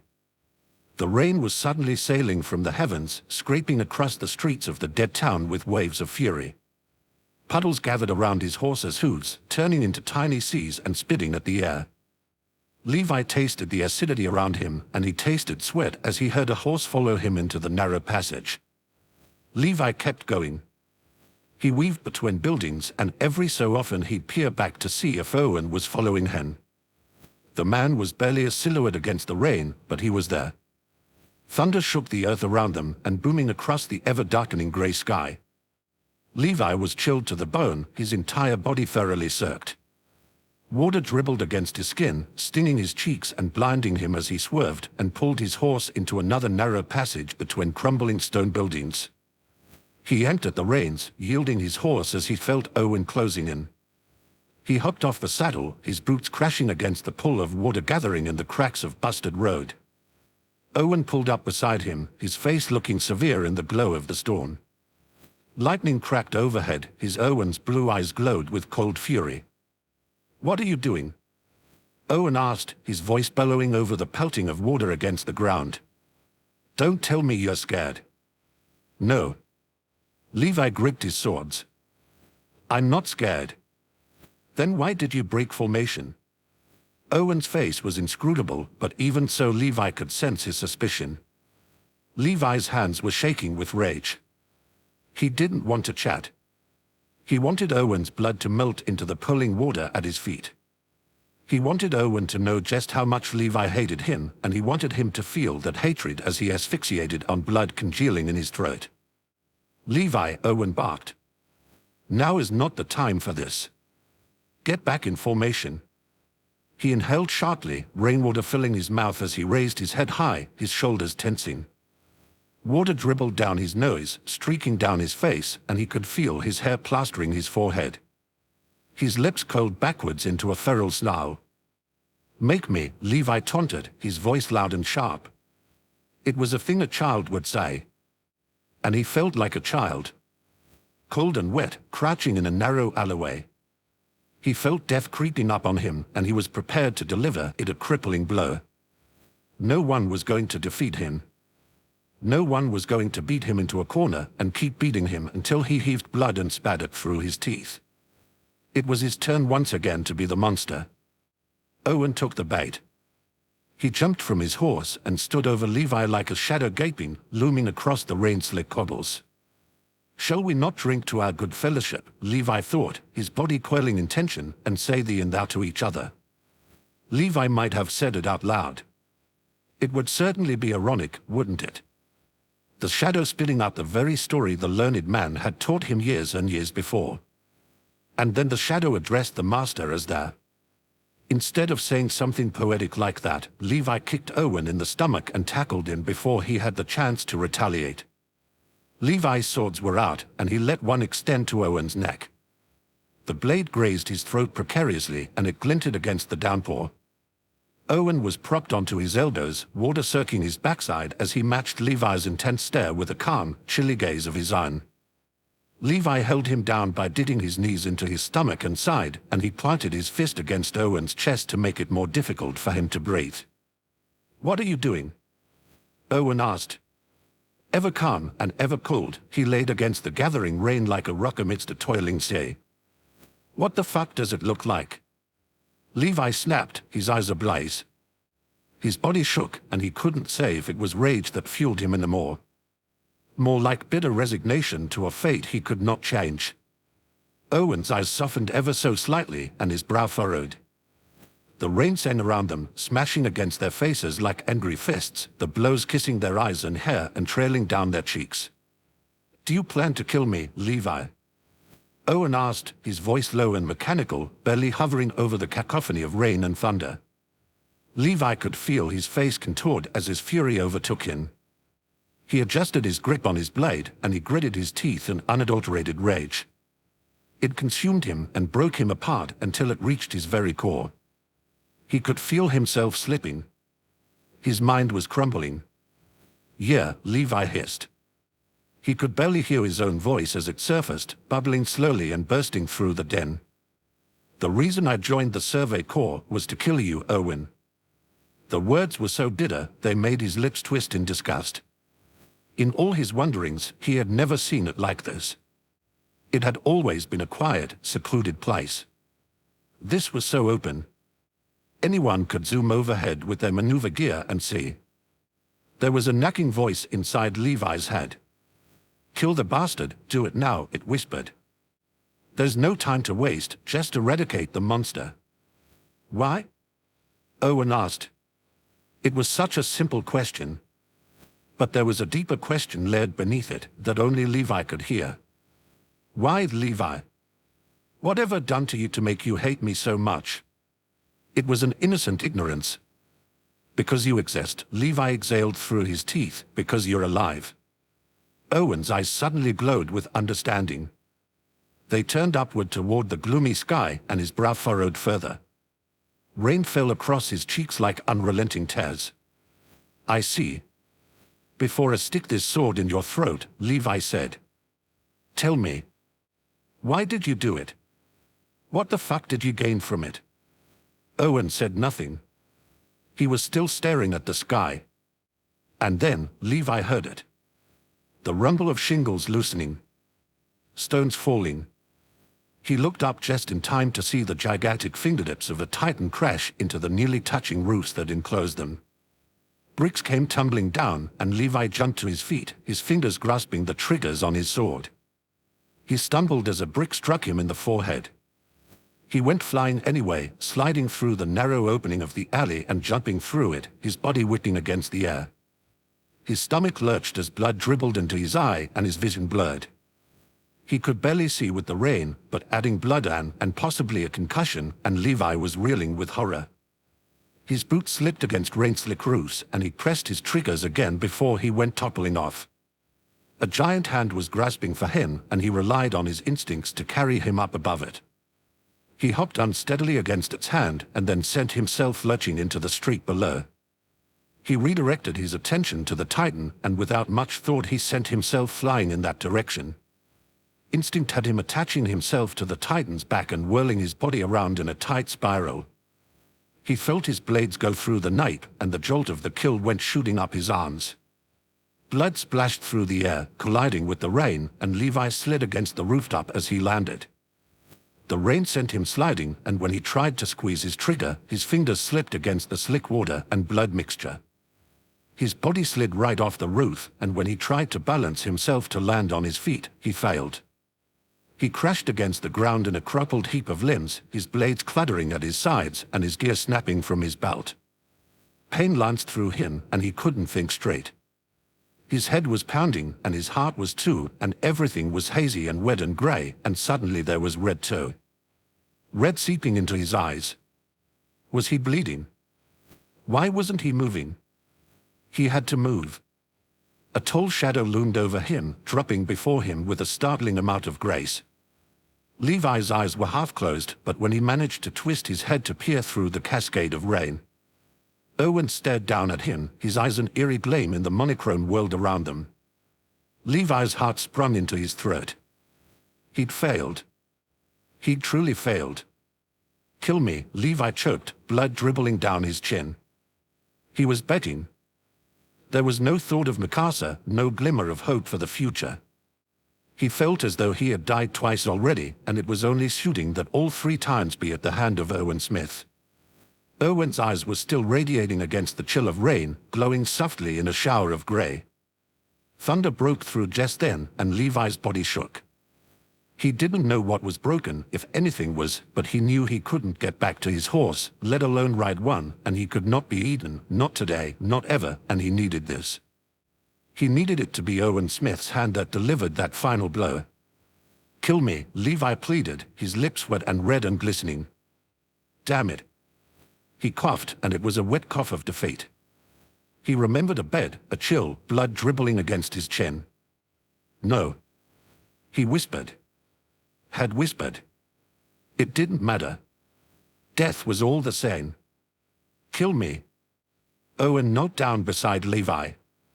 His severe features were softened by the layers of rain. Levi's could not comprehend what was wrong with him, but he was so completely out of sync with the world that he could barely breathe. He felt weak, and it terrified him. Kill me, he murmured, squeezing his eyes shut. Owen Smith scooped him up into his arm as easily as if he were a child. If Levi had been in a sound state of mind, he would have jammed a blade into Owen's shoulder just for picking him up alone. Not to mention his other sins against Levi. But instead, Levi sunk into the man's arms, his eyes wide and horror-stricken. What is this bullshit? Levi thought wildly. His vision was blackening rapidly. He saved me. He fucking saved me. Levi believed that Owen Smith had killed him twice in his life. Once as a child and once as a man. But he was wrong. Owen Smith had saved him twice, and it was undeniable. After all, wasn't he still breathing? Chapter 10. The Steadfast Tin Soldier. It was a glittering summer afternoon when Levi was shoved through the narrow doorway of Harmon Orphanage by a grumpy MP. His boots, which swallowed up his feet and bony ankles like two yawning maws, scuffed across the wooden floor as he was yanked roughly and jerked forward. Trula Harmon, an elderly woman with a gaunt face and wiry grey hair, was standing in the entryway with a look of horror spilling across her face slowly, like milk pulling around a broken glass. Blood dribbled down the side of Levi's pale face, smearing across his right eyelid and licking down his cheek in a streak of red. His grin was bloody. My goodness. Miss Harmon breathed, wringing her hands as Levi was pushed at her again. This time, he managed to wince, but did not stop grinning. That was until the MP whacked him hard across the mouth. He was snapped from his daze of victory by a fist. Immediately his face fell, and he met Miss Harmon's eye. She looked at him with a cool gaze, and he knew he was in for it. His shoulders slumped a little as the situation fell onto him. Yeah. He was fucked well and good. Harmon, the MP spat, shaking Levi's scrawny body until his brain rattled in his skull. I told you. I told you what'd happen if I caught another one of your damn kids stealing. I know, Miss Harmon said calmly. Levi, what did you steal? Levi didn't dare look at her face. Instead he looked at his scuffed brown boots, which were too beat by far. And then he looked past Miss Harmon to a boy standing in the foyer. He was starkly unfamiliar with a quaint face and dull eyes. He was wearing a crisp white cotton shirt, which was tucked into shorts. He wore a blazer, and his pale hair was neatly combed to the side. If ever there was a child who looked the opposite of Levi in that moment, it was this stranger of a boy. And the boy had a suitcase resting at his feet. Levi. Miss Harmon snapped. An apple, Levi replied, his voice a cold drawl. It was the broken way anyone born and raised in the slums of Wall Sina spoke. Or two. Did you eat them? Miss Harmon asked, back to her steady placid tone. No. Levi shifted against the MP's grip. He felt a little shame curling up inside him like a fire sparking. Miss Harmon seemed to visibly relax. If they were returned to the owner, Miss Harmon said to the MP, I don't see any reason for you to linger here, sir. That nearly caused Levi's bloody grin to return. Instead he looked up at the MP expectantly and all but ran to Miss Harmon's side when the man released him. She immediately grabbed him by the chin, snapping his head to the side to get a better look at his head wound. He grimaced as she pushed his hair back, tenderly brushing her fingers around the bleeding cut. He had been assaulted with the butt of a gun. After surrendering the apples back to the owner. Typical. Look, kid, the MP said sharply. Levi looked up at him blankly. I mean it this time. Don't try anything like this again. Levi stared at him, and he cocked his head. Yes, Levi sneered as the man turned his back to him. He mock saluted the MP, his fist driving hard against his chest as he folded his left arm behind his back. Sir. When he was gone, Miss Harmon dragged him into the bathroom before Levi could so much as squeak. She slammed the door shut, and in that moment she looked ancient to him. She was a crone, a wisdom he could not grasp, and he was an insolent child. She looked at him, and there was shame and terror in her eyes. Levi, she said, her voice low. You need to stop doing this. I put the apple back. You know what I mean. Miss Harmon sighed, and she grabbed a cloth from the rung above the bathtub. He flinched away from her after she wet it and tried to press it to his forehead. Eventually he gave up and hissed a little through his teeth as she gingerly dabbed at his wound. They are going to take you away, you know. Levi said nothing. He stared at the door, at the chips in the white paint revealing pale brown wood. His fists tightened at his side. "They'll take you away," Miss Harmon continued. "Put you somewhere else. Not in Yulko, I'll tell you that. They'll probably take you to the capital and let you rot there in some military-run orphanage. Is that what you want?" He blinked rapidly as she applied too much pressure on his wound, and he jumped away from her, his eyes watering from the pain. She grasped his wrists and bent down so that they were eye level. "Levi, you've been here a long time," she said softly. He stared at her with wide eyes. She's serious, he realized. Oh shit, I've done it now. And I know it's hard, but you need to behave, or else they won't let you stay with me. Do you understand? I'm not stupid, Levi grumbled. Then stop acting like it, Miss Harmon said sharply, her hand swatting his hair. He bowed his head. Well, at least he hadn't gotten a wooden spoon. You're an intelligent boy, but you insist on acting like a thug. Can you go now? Levi asked, shifting nervously. Miss Harmon's dark eyes bore into his, and he gritted his teeth. Please. Fine. She rubbed at his cheek a little more, wiping the blood away. Get Trudy to bandage your head, will you? Yeah. He ducked under her arm and fled the bathroom in a hurry. He ran through the foyer and into the elongated dawn. He stopped in his tracks when he passed the tidy-looking boy with the suitcase. The boy stared at Levi with eyes like murky puddles, his thick eyebrows furrowing at the side of him. Blood still trickled from Levi's forehead. Who the hell are you? The boy's shoulders tensed up, and he stood speechless. Miss Harmon appeared at Levi's back, and she grasped him by the shoulder. She, like most people, towered over him without fail. Levi, she reprimanded with a voice like a slap. Manners. Right, Levi said, his lips twisting in distaste. He lifted his chin high and folded his arms across his chest. Who the hell are you, sir? Miss Harmon actually smacked him over the head this time. Levi, this is Owen Smith, Miss Harmon said. Levi didn't really care anymore. He just wanted to go upstairs where all the other kids were. He's going to be staying with us. That's shitty. Levi. Levi shrugged, and he looked directly into Owen Smith's murky blue eyes. It's true, though, he said, his voice loud and matter-of-fact. Staying with us means you've got nowhere else to go. That's shitty. Miss Harmon gave a long sigh, and she pinched the bridge of her nose. The boy merely stared down at Levi with slightly widening eyes. He looked a little shell-shocked, his face pallid and his eyes gauzy. He was older than Levi by a few years, that was clear in his features, but he had the air of someone much younger. Someone who had only been broken once and was still healing. Levi, who had been born into the world without a home and grown without a name, could only empathize to an extent. Take Owen with you upstairs, will you? Miss Harmon said, after taking a very long pause to stare at Levi's face. And tell the other children I said to behave themselves. Whatever.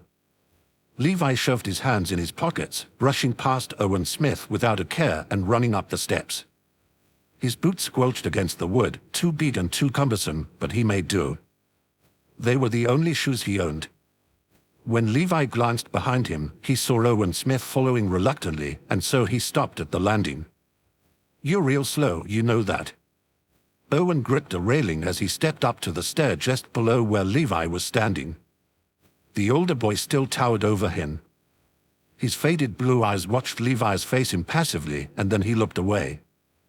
I'll try to be fast, Owen said distantly. Yeah, okay. Levi spun around, and he burst through the door that led to the playroom. It felt more like a clubhouse than anything else. When he entered, all eyes fell upon him. There was a shriek of delight when a lanky girl of around 10 jumped to her feet and clasped her hands together excitedly. Finally! Trudy Rafer cried. She was tall and skinny, her face long and warm-colored, and her eyes large and gray. She had cropped, wispy hair that hung around her ears in sandy curls. Took you long enough. I'm fine, Levi snapped at his foster sister. Thanks for giving a shit. Oh, please, Trudy sniffed, waving offhandedly. Miss Harmonskin, why alive if you were in deep shit, and you know it. Levi stepped into the room, which was expansive enough to fit the 10 children of Harmon Orphanage. They were all sitting around in a circle, lounging on overturned boxes or crammed onto the chest of toys that had been donated or were collectively shared. Some sat on the floor and some stood. At the center of the circle was Lumpy Rexac. We waited till you got back, Classman Dell said softly. He was a younger boy who enjoyed running and thus was long-legged and willowy. His face was soft and his eyes were the color of rotted wood. It's only fair. You kinda saved our asses. Levi maneuvered easily around Class and he plucked up the bag.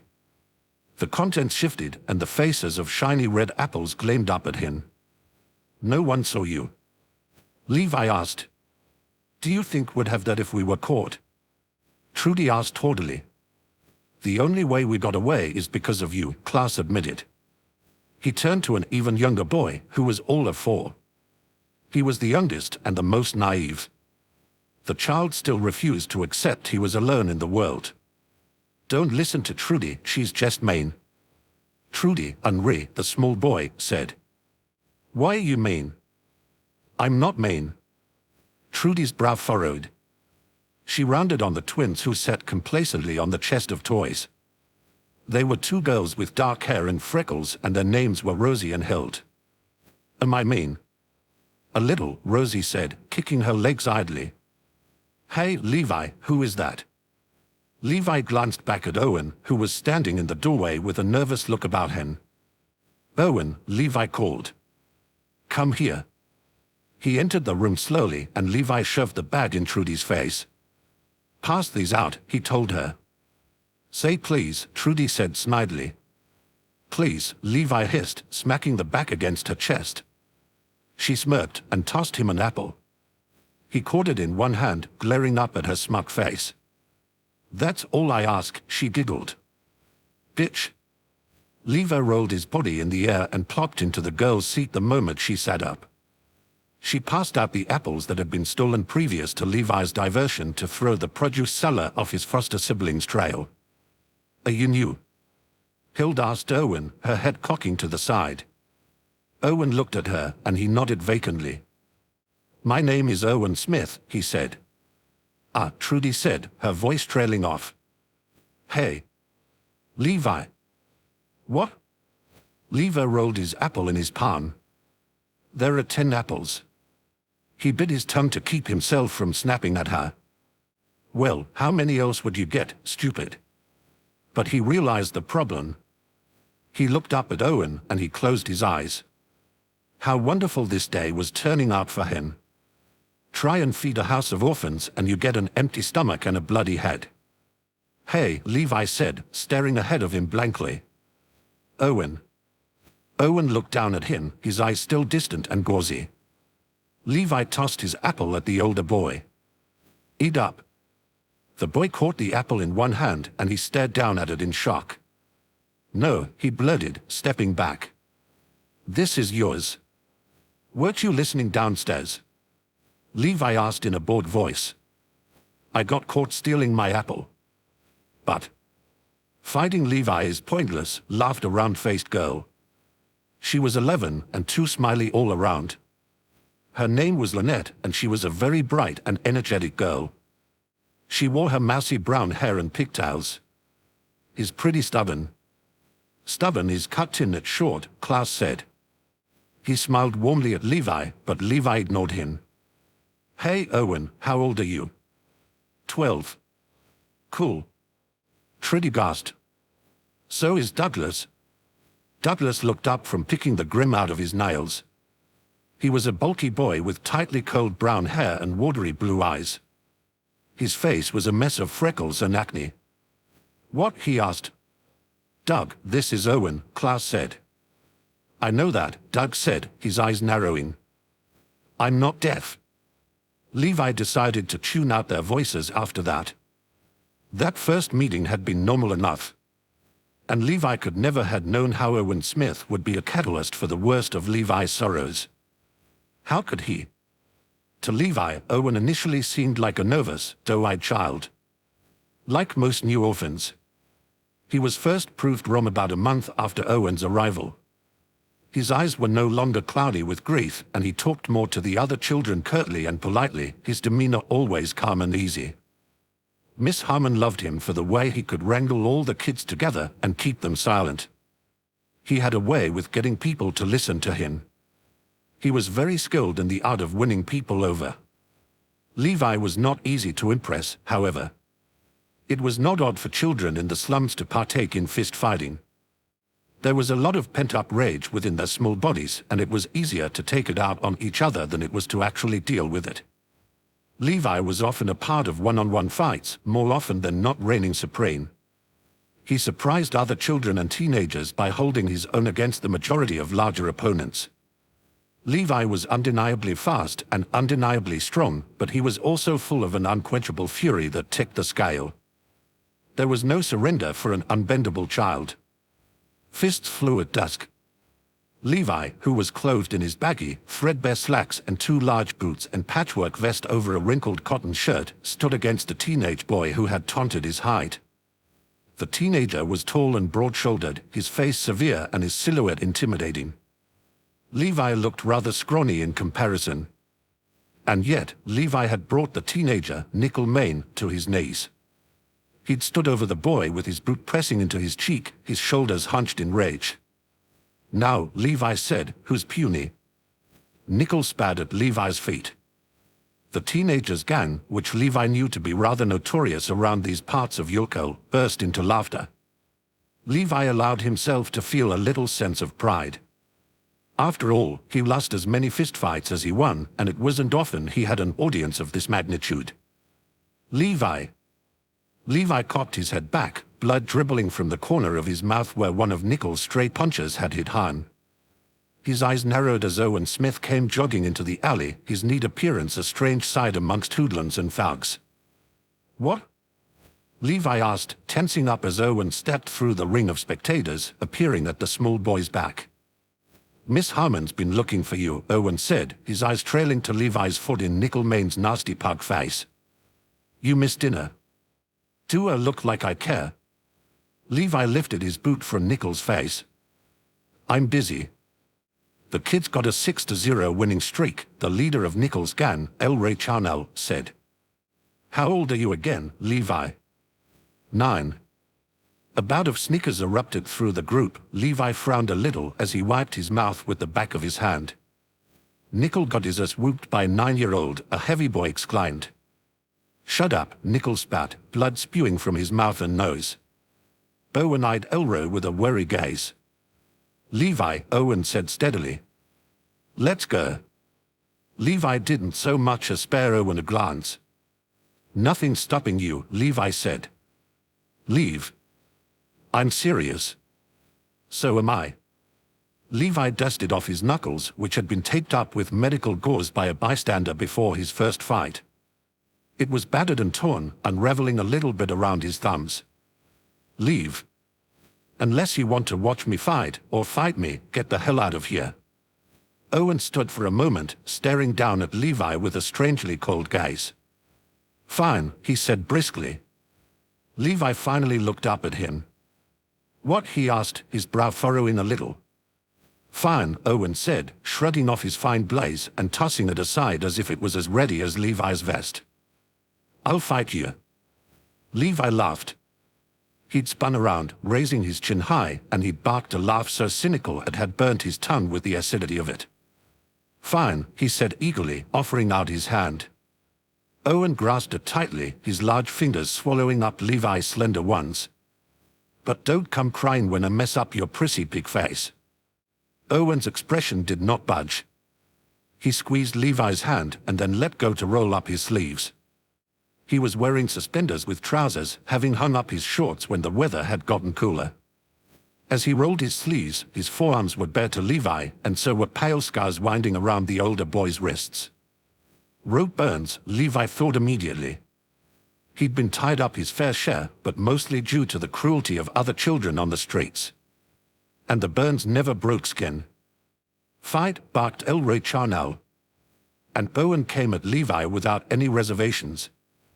Levi, who'd been distracted by the rope burns, received a blow to the side of his head that knocked him off his feet. His ears were ringing after that. His equilibrium had been thrown off, and the dirt of the cobble filled his mouth with a dusty sweetness that mingled with the blood already there. The action of his head smacking against stone reopened the cut a Grunty and P had left on Levi's forehead, and blood pooled around his eyes. He pushed himself onto his knees, taking a steady and deep breath. "Now will you come home?" Owen asked, standing with an air of reluctance about him. "He doesn't want to fight me," Levi thought anxiously. "Fuck him." "No," Levi said, spitting a bit of blood onto the cobble. He stood up, his knees wobbling a little. "I still think you should fucking leave." Owen sighed, and then he moved in for the next punch. But Levi knew it was coming this time, and he reached out and snatched Owen's wrist, his fingernails digging into the white scars of rope burns. Levi watched Owen's eyes widen, and he felt a shudder run through his arm as it jerked at the last moment, missing its target. Levi took advantage of this, and he jumped up, his bony fist moving into an uppercut and driving into Owen's chin. "Funny," Levi said, squeezing Owen's wrist as he stumbled backwards. "Where did these scars come from?" In response to Levi's question, Owen backhanded him so hard that Levi was flung to the ground, his teeth cracking together painfully. His lip had split open, and blood dribbled from his nose, splashing again his already blood-smeared face. Before Levi could recollect himself, Owen drove his foot into Levi's chest, causing him to gasp a little. His eyes widened in surprise. "I win," Owen said sharply. "Now we're going home." Levi's eyes were still wide when Owen offered out his hand and helped him to his feet. He scowled at his feet and said nothing when Owen dragged him from the ring of spectators, snatching his blazer from the ground. Elray Charnel stopped him, grabbing him by the arm. "Hey," he said, smirking down at the two of them. "If you two want to meet up with me later." "Not interested," Owen stated, wheeling Levi round and shoving him down the street. Levi went without objection. He was still a little stunned. "You're a bastard, Owen," Levi said quietly as they moved through the darkened streets. "I'm aware." "You're also not as prissy as I thought," Levi said slowly. He touched his nose gingerly. He hadn't much pride left at that point. He had no qualms in saying so. Owen walked by his side, looking straight ahead. "No?" he asked, sounding curious. "No." "Well," Owen said. A small smile appeared on his lips. "That's nice to know." "What the hell are you smiling at?" Levi snapped. Owen shrugged. "I'm just imagining the thrashing you're going to get from Miss Harmon," he said. Levi sighed. He scratched his head with dirty fingers and shrugged. "Miss Harmon doesn't really beat us," Levi said distantly. "She'll whack our knuckles with the spoon or give us a smack when we are mouthy, but she never thrashes us around or anything like that." He paused and he glanced at the rope burns again. Owen pulled his sleeves down over his wrists to hide the scars. "Good to know," he said, with an equal amount of distance to his tone. It was then that Levi began to pity Owen Smith. And it was then that they became akin to friends. Owen found out Levi was illiterate around wintertime. He'd been reading from the pile of books he had brought with him. The books had outnumbered the articles of clothing in Owen Smith's suitcase, and Levi had been sitting in the bed across from him. He'd watched Owen flip through books as though they were blank, breezing through volumes with attentive eyes scanning pages. "What book is that?" Levi asked. They were alone for the day, as most of the other children had decided to go with Miss Harmon to shop for dinner. Levi and Owen had stayed behind out of disinterest. Owen said nothing, but shifted his grip on the book to hold up the cover. Levi stared at it blankly. "What book is that?" he repeated, growing a little angry. He could see there were words emblazoned on its front, but he had no idea what it might say. Owen looked a little irritated as he held up the cover, tapping the title of the book impatiently. He still did not look up from the page he was reading. Levi flung his legs over the side of his bed and walked to the foot of Owen's. He continued to stare at the book cover until Owen glanced up at him. "What is it?" Owen sighed. You won't tell me what that stupid book is. I showed you. Owen stopped. He stared at Levi and then down at his book. Then he flipped the book around and shoved it under Levi's nose. Can you read this? He pointed to a slew of words. They looked like little smudges of symbols on an egg-white page.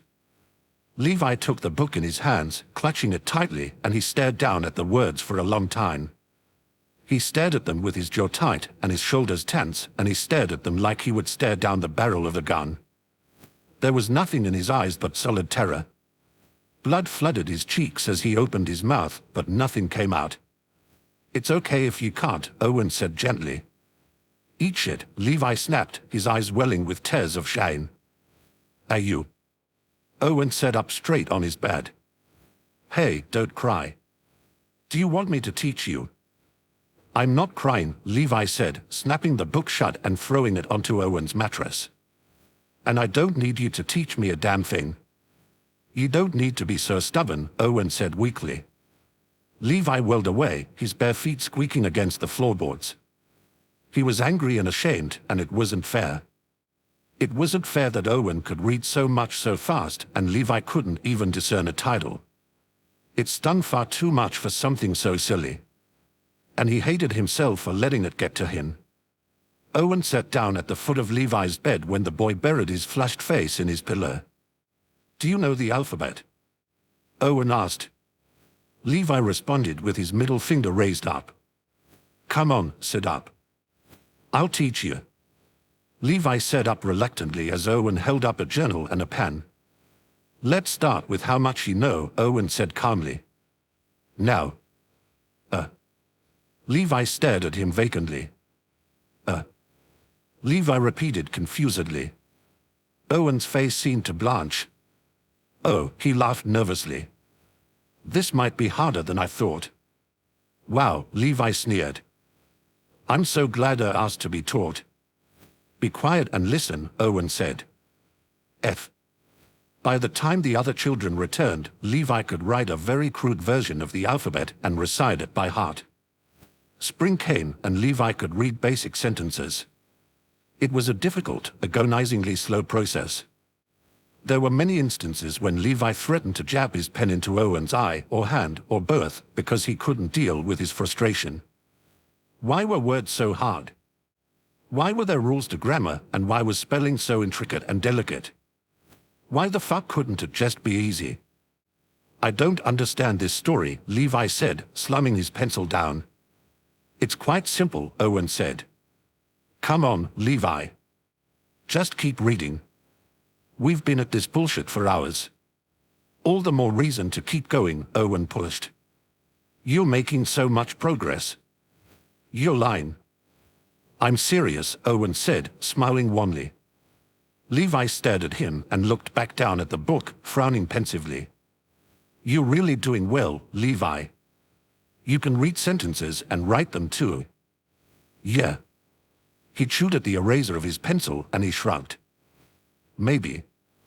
But I'm still no good at it. Not like you. I've been reading almost all my life, Owen said, shaking his head.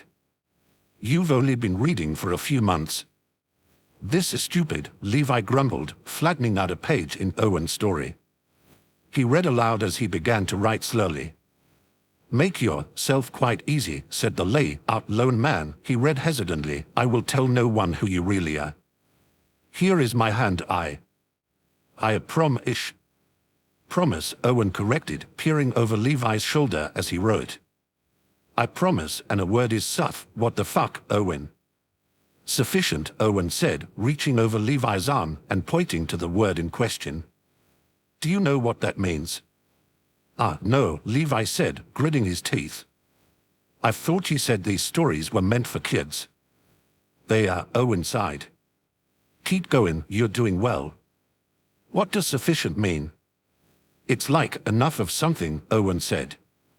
He looked a little pensive. Seriously, keep going. Fine. Levi scratched his head with his eraser. A word is sufficient between man and man. Levi tossed down his pencil. This story is stupid. Do you want to read a different one? Owen asked, picking up the book gingerly. I hate fairy tales, Levi said. Owen smiled placidly. He had a lot of patience, and somehow he took everything Levi said in a stride. Levi couldn't fathom it. None of the other kids were ever so calm around him, no matter how used to his bratty personality they were. But Owen seemed to just accept Levi utterly, without any reservations. Why is that? Owen asked. They were upstairs in the playroom, alone as usual, while the other children were outside actually playing. Levi couldn't help but be jealous of them. Because they are stupid. Levi stood up, stretching his arms over his head. No one in fairy tales actually acts like a person.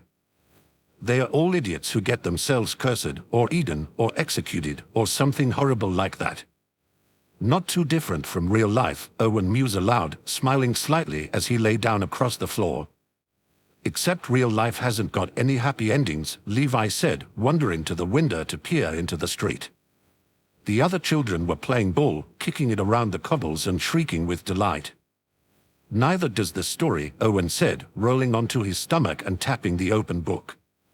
The learned man dies in the end. But the shadow lives, Levi said. The shadow gets a happy ending.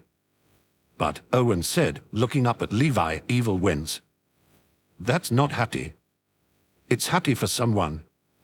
That is strangely optimistic, Owen said. I wouldn't expect it from you. Levi twisted to scowl at Owen. You know what I mean. Why can't things be happy? Owen asked, resting his chin in his arms. What's so wrong with it? It's unrealistic. How so? Because there are no happy endings in this world, Levi said sharply. Owen looked up at him, his eyes widening. We die. We become stinking dead bodies, and that's our fate. But that... Owen frowned, and he sat up. No, that's wrong.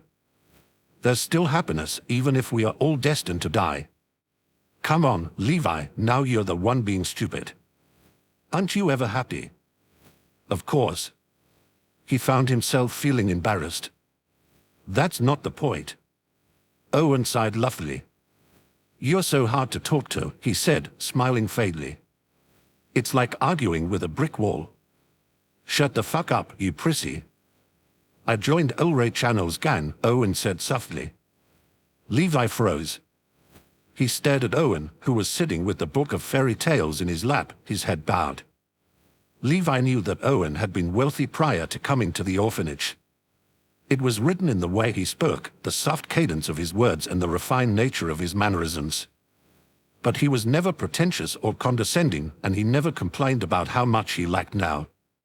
You said gangs are worthless, Levi said, anger building inside him. That they just promote senseless violence. I did say that. Then why the fuck? My business, Owen said, raising his head to meet Levi's eye. I just thought you might want to know.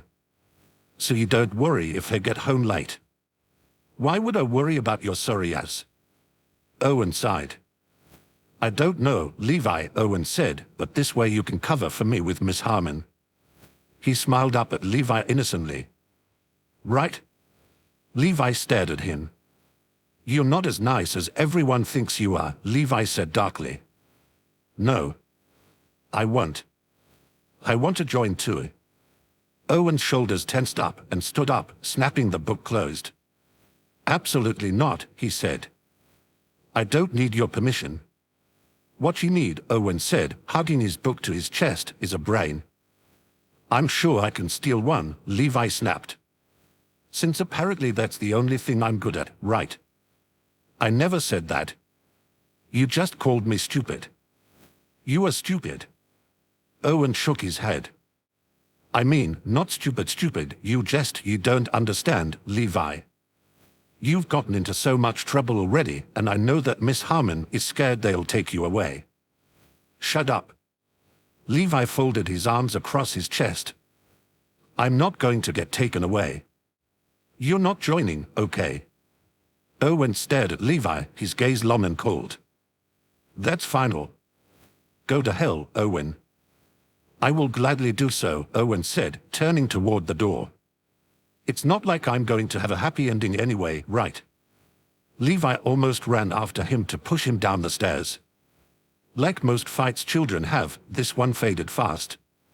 Levi and Owen were back to reading fairy tales again before the week's end, and Levi decided not to broach the subject of the gang Owen had joined. Instead, they focused on the fact that the youngest among them, Henri, was to be adopted. You think he'll be okay? Klaus whispered as they all watched the small boy leave. They seem nice, Trudy said, shrugging. That means shit, Levi spat. I don't trust them. You don't trust anyone, Klaus laughed.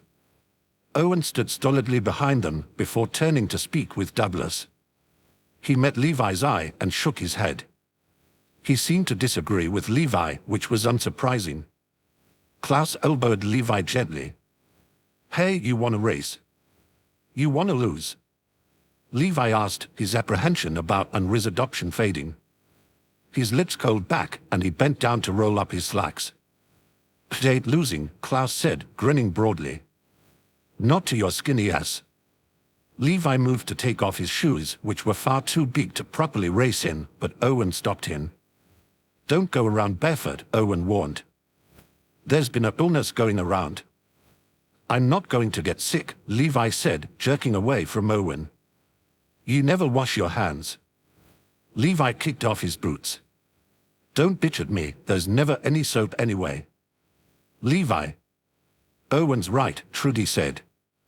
You should wear your boots, Levi. The cobbles were hot against his toes. Summer sun licked at his bare arms and he shoved past Trudy. You just want to see me lose. Trudy threw her hands into the air. Sorry for being genuinely concerned. Klaus rolled his shoulders as Levi crouched into position. You want to bet on it? Klaus asked. What are you willing to give? Levi asked. Well, Klaus grinned cheekily, nothing, really. We are both broke off our asses. True, Levi said. Loser steals dinner. Whoa, Klaus whistled. Deal. Okay, Hild said, stepping between them. You two know the rules. You run to the end of the street, slap Rose's hand, then run back. The first one to slap my hand wins. Klaus crouched beside Levi, rolling up his own trousers before getting into position. Hild looked between them as the rest of the children cleared out of the way. Ready? Hild asked. She raised her arms into the air and let them drop. Go. Levi bolted forward, streaking ahead of Klaus with a burst of speed. His bare feet slapped against the ground and he maneuvered between passers-by as he flung himself forward. He didn't dare look to see where Klaus was, and when he reached Rosie, who stood at the end of the street with her arms extended, he smacked her hand and pivoted. As he ran back, he nearly stumbled over himself as a woman stepped into his path. She was skinny and tall, her long dark hair pulled into a ponytail at the nape of her neck. She was smiling lazily at him, and he gritted his teeth as he all but plowed into her, shoving her aside. Move, he cried. But it was too late. Klaus had already gotten ahead of him, and as Levi skidded to a stop, his feet scraping painfully against the baking cobble, Hild had already let her arms drop to her side. Klaus had won. Levi whirled around to face the woman who had distracted him. Damn it, Schatz. Greta Schatz's large blue eyes glittered at the side of him. Or, she giggled, look at you. You're so big now, Levi. Klaus snorted, and Levi glared at him. We all know that's a lie, Klaus laughed. Yeah, Trudy giggled, Levi never grows. I hate you all, Levi said glumly. No, I'm serious, Schatz said, stepping behind Levi and patting his head gently. He swatted her hand away. You've gotten so big, I hardly recognize you. It really hasn't been that long since the last time you visited, Levi said, wrinkling his nose. He scooped up his discarded shoes, idly thinking about flinging them at Schatz's head. It's been forever, Schatz said. I don't even know half these kids. You know me, Klaus said. Yes, Klaus, I know you, Schatz said. And of course the twins. Where's baby Henri? Just missed him, Klaus said, unrolling his trousers. He was adopted today. No way. Schätz gasped. She was 20 years old and she still acted like she belonged with a lot of them. That's great. Why are you here, Schätz? Levi asked.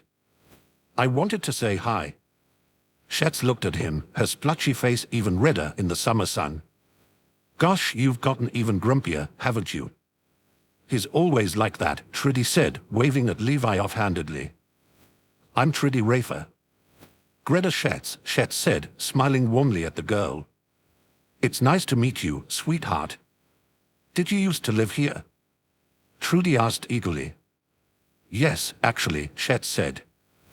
I wasn't here as long as Levi, but I did live here for a while. Cut the shit, Levi said sharply. You're never this nice, Schätz. I don't think you remember me all that well, Schätz said, smiling at Levi. I'm very nice. You're really not. I think Schätz is nice, Hild said. Rosie appeared at her side, but said nothing. She looked a little stunned to see Schätz there. Thanks, Hild, Schätz said, winking at the girl. You're mighty nice too. Are you drunk? Levi asked. Nope, Schätz said. She glanced at Owen. Oh, you're new, aren't you? What's your name, hon? Owen, he said hesitantly. Cute, she said, smiling. Very cute. Now, I'm gonna talk to Miss Harmon. Good riddance, Klaus teased. Schätz shoved him gently in response. You damn kids, Schätz laughed. You're all lousy little shits. That one would be true, Klaus admitted. Levi grabbed Owen's arm and began to drag him down the street.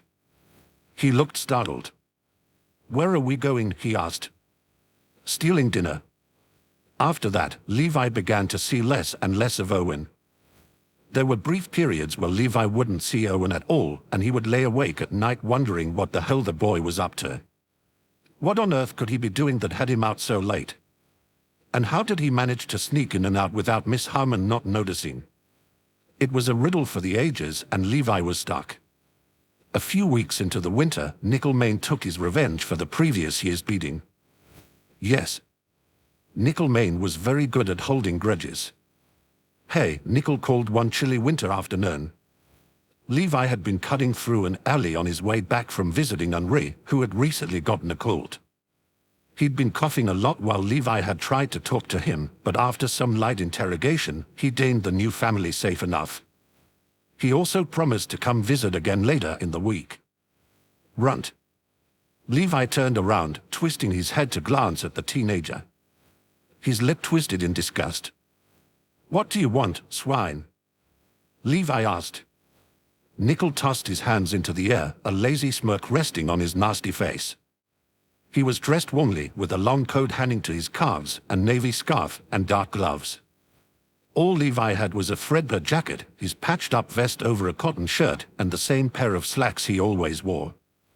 Oh, and of course, his oversized shoes. Just hanging out, Nickel said, looking rather smug. You know. So what's a little shit like you doing out all by your lonesome? Don't patronize me, Levi snapped.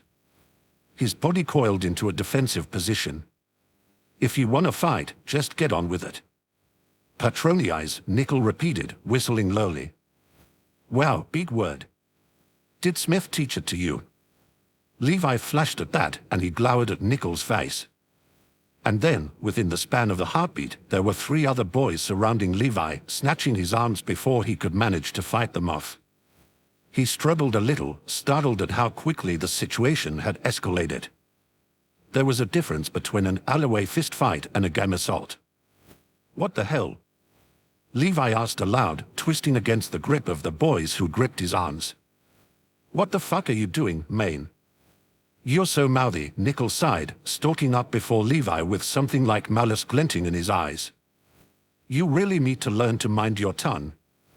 Levi saw his fist coming down, and before it could make its mark he flung his leg up with as much force as he could manage. His boot crashed into Nickel's jaw, and Nickel's fist grazed Levi's cheek. And then there was chaos. Levi was flung to the ground, and no matter how hard he thrashed, he was simply not strong enough to throw off 4 people. "Let me go," he snarled, his legs flying erratically. He was certain he'd caught someone in the groin, and he kept fighting as they pinning him to the icy cobbles. His hair pulled around his head, dark and wild. A boot slammed against his stomach, and he made a short choking noise. Levi was used to being beat up. He was a child who had spent his early childhood digging through garbage cans and stealing scraps while lodging under awnings and crouching under porches. He had been beaten with fists, with the blunt end of guns, with belts and chains, with wooden spoons. He'd been beaten into the ground and spat upon too many times, and his suffering only was prolonged. Levi didn't scream or whimper when they continued to kick and punch him, his teeth colliding with knuckles and blood spewing from his mouth and nose, choking his senses. He'd been beaten before, and he would be beaten again. This was nothing new. It was just a part of his perfunctory life, his disgusting excuse for an existence. At birth he had been abandoned, and now he lived his life as an unwanted speck of filth. That was the way of the world, wasn't it? By the time they were done beating him to a pulp, his mouth was too swollen to spit a bitter "fuck you" to his assailants. Instead he glared with all his might, his eyes barely holding open as his head pounded viciously from the various blows thrown upon it. He could not hear Nichols' laughter as he wiped his bloody grin and held up Levi's large boots by the laces. His ears were ringing, and there was the whistle of winter wind biting at his senses. He was kicked onto his back one last time for good measure, and he coughed blood into the air. He sat up when they were gone. His feet were bare, and his sight was impaired, hazy and red from blood smeared all across his face. His mouth tasted acrid, of blood and dirt and torn skin. He clutched his aching ribs, breathing heavily as he tried to push himself to his feet. It was getting too dark to be alone in an alley, especially in his condition. Levi struggled onto wobbly legs, feeling his way to a wall and digging his fingers into the brick. He was scared. There was undeniable fright inside of him as he staggered into the darkened streets, blood spilling warmly against his numb lips. Gusts of icy wind sliced against him, and his bare feet stuck to the freezing street until they were numb too. He was stunned with how mortal he felt. The last time he had ever felt so incredibly fragile was when he had still been living off the streets. And that was a long-faded memory, distant and hazy. He'd lived at the orphanage for so long, it was strange and surreal to think that he used to live every night in absolute terror. And he'd been so young too, he just couldn't fathom how he'd done it. He didn't even bother getting all the way to the door when he reached the orphanage. He merely plopped his ass down on a step, propped himself against the wrought iron rail, and he let himself slip out of consciousness. He only awoke when Owen shook him, his face a floating white blur in the dimness of the chilly winter night. There was frost sticking to Levi's hair. "What happened?" Owen gasped, his breath misting against Levi's face. Levi couldn't speak. He merely winced and shrugged. He reached blindly and clutched at the fabric of Owen's jacket desperately as he fumbled to move his legs. Dried blood was crusted against his nose and mouth, and every gulp of air he took was a harsh pang of pain through his lungs. He felt dizzy as Owen helped him to his feet. "You're not okay at all," Owen said as Levi's head lolled, collapsing against Owen's arm. "I'm so sorry, I should have come home sooner." Levi could only grip Owen tighter and think to himself, like that'd help, bastard. Owen took him to the bathroom immediately upon entering the orphanage, and after sitting Levi down on the toilet he began to ask him questions. It puzzled Levi to no end, and his head was buzzing to the point where he felt like he was going to puke. He groaned, his head collapsing in numb fingers. "Loud," Levi mumbled, rubbing his eyes with the heel of his palm. "Right. Levi." Owen snapped his fingers next to Levi's ear, and he jumped in shock. "Listen. I just need you to answer me, okay? So I know you're not concussed." "Con what?" "What's my name?" "Ah," Levi's brow furrowed, and he squinted through his swollen eyelids. "Owen." Owen smiled through the glare of light. "Good," he said. "How old are you?" 10.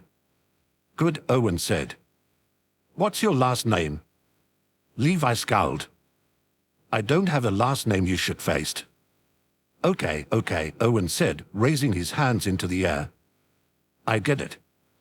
Bastard. Levi's teeth hurt. Prick.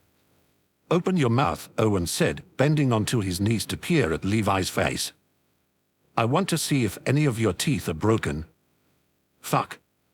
The idea of it made him wince, but he opened his mouth anyway. Smile. Levi's lips were too numb. I don't think I can. Try. He let his muscles pull, and his red teeth were bared for Owen to say. The pain that shot through his skull was blinding. Well, Owen said, that's terrifying. Shut up. Good news, Owen said, your teeth are all good. They don't feel it. Owen shrugged. Bad news. Owen pinched Levi's nose, and Levi recoiled immediately, the back of his head smacking hard against the wall behind him. Ow. Levi cried, clutching his head. Shit. Your nose is broken, Owen said. No shit. Sure, Owen whispered.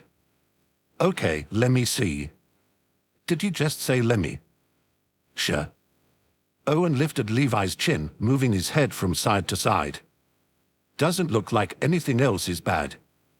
What hurts? Everything. Cute. Owen dropped Levi's chin. I mean your burns. Your arms and legs are fine, right? Yeah. Levi sniffed, wiping the crusted blood off his nose. My ribs hurt a little. Which ones? I'm not telling, Levi said, grimacing. You'll just poke and prod at me till I scream. That's not what I'm doing at all. Yeah. Levi shoved Owen back. Then stop touching me, you prissy bast. The door burst open, and both Levi and Owen jumped to their feet. A wave of vertigo hit Levi hard, and he stumbled, grabbing Owen's arm for support. Miss Harmon stood before them with her eyes ablaze with fury. What the hell is going on in here? She snapped, tying up her robe as she looked between the two of them. Her eyes fell on Levi's face. Goodness, Levi. I'm fine, Levi stated immediately. All of his words were muffled by the swell of his lips. He's lying, Owen said. His nose and possibly some of his ribs are broken. Where have you two been? Miss Harmon asked, hurrying into the bathroom to grasp Levi's face, tilting it up so she could properly look at it. He felt wholly mortified, and he wriggled a little with discomfort. Levi, I can barely even see your face, there's so much blood. I'm sure the world is rejoicing, Levi snapped. Tell me what happened, Miss Harmon said. Now. I got beaten up, Levi said. It's not new. Where were you two? Owen looked down at Levi, and he took a deep breath. He went out looking for me, Levi said. He wiped at his nose and winced at the pain. Flakes of dried blood dusted across his knuckles. I passed out in an alley, so he came to find me. Owen stared down at him, but his face was impossible to read. Owen. Miss Harmon asked. Yes. Owen responded weakly. Is this true? Owen nodded. Yes, he said, lying easily. I was very worried. Why didn't you come to me? I didn't want to get Levi into trouble. Owen stood up straighter. I'm sorry. That was wrong of me. I should have gone to you right away when I sensed something was wrong. Levi turned his face away, stifling a smile. Manipulative bastard, he thought. He couldn't help but admire his charisma. Levi could never twist Miss Harmon so effortlessly. All right, Owen, Miss Harmon sighed. Go to bed. What? Owen asked. He looked down at Levi. But Levi needs to take a bath, Miss Harmon said. God forbid he catches the plague that's been going around. That's still a thing? Levi asked. That was news to him. He thought the disease had died out months ago. Yes, Miss Harmon said, and it's still very deadly. Have you been washing your hands? Always, Levi stated dryly. His head hurt. His ribs hurt. All he wanted was to sleep. I thought there was a cure for the plague, Owen said distantly. There is, Miss Harmon said, yanking Levi by the arm. But common folk like us can't afford it. Owen said nothing. He stared at Levi and then he shrugged, leaving the room without another word. And thus was the most traumatic bath of Levi's young life. Levi knew it was stupid to go outside without shoes on, especially with the newly fallen snow. But Levi had promised Henri he'd come visit him later in the week, and visit he did. He walked from the orphanage to Henri's home, bearing the icy ground without complaint. It wasn't so hard to ignore once his toes went numb. And besides, Miss Harmon promised to get him new shoes soon. Levi knocked at the door, eager to get out of the cold. He hopped from foot to foot, breathing warmth into his icy fingers. There was no answer. Henri. Levi called. He hopped off the porch, twisting around the rail to peer up into a low window. He rapped at the frosty glass gently, his eyes flickering. It looked as if no one was home. Hey, Henri. The door creaked open. Levi smiled a little and he grabbed hold of the railing, heaving himself over it and dropping himself easily before the door. Henri stood there, small and frail looking. The last time Levi had seen him, the child had looked sick. Now he looked like a propped-up corpse. His skin was waxy and his hair stuck to his face limply as he stared at Levi with hollow eyes. There was blood and vomit crusted onto his lips. Levi's smile fell into a horrified gape. "6." Henri breathed. His voice was reedy and thin, drifting into the air and grasping onto nothing as it faded fast. "Yeah," Levi said, his eyes widening. "Yeah, I'm here. Let's go find a doctor. Come on." Levi held out his hand, but Henri merely stared up at him with gauzy eyes drooping. "Levi," he whispered. His voice shook. "They won't wake up, Levi. They won't." Levi felt Henri's words hit him like a blade through his spine. He stood for a moment in utter shock. "Show me," Levi said. His hand was still extended and Henri took it shakily. It was cold and clammy.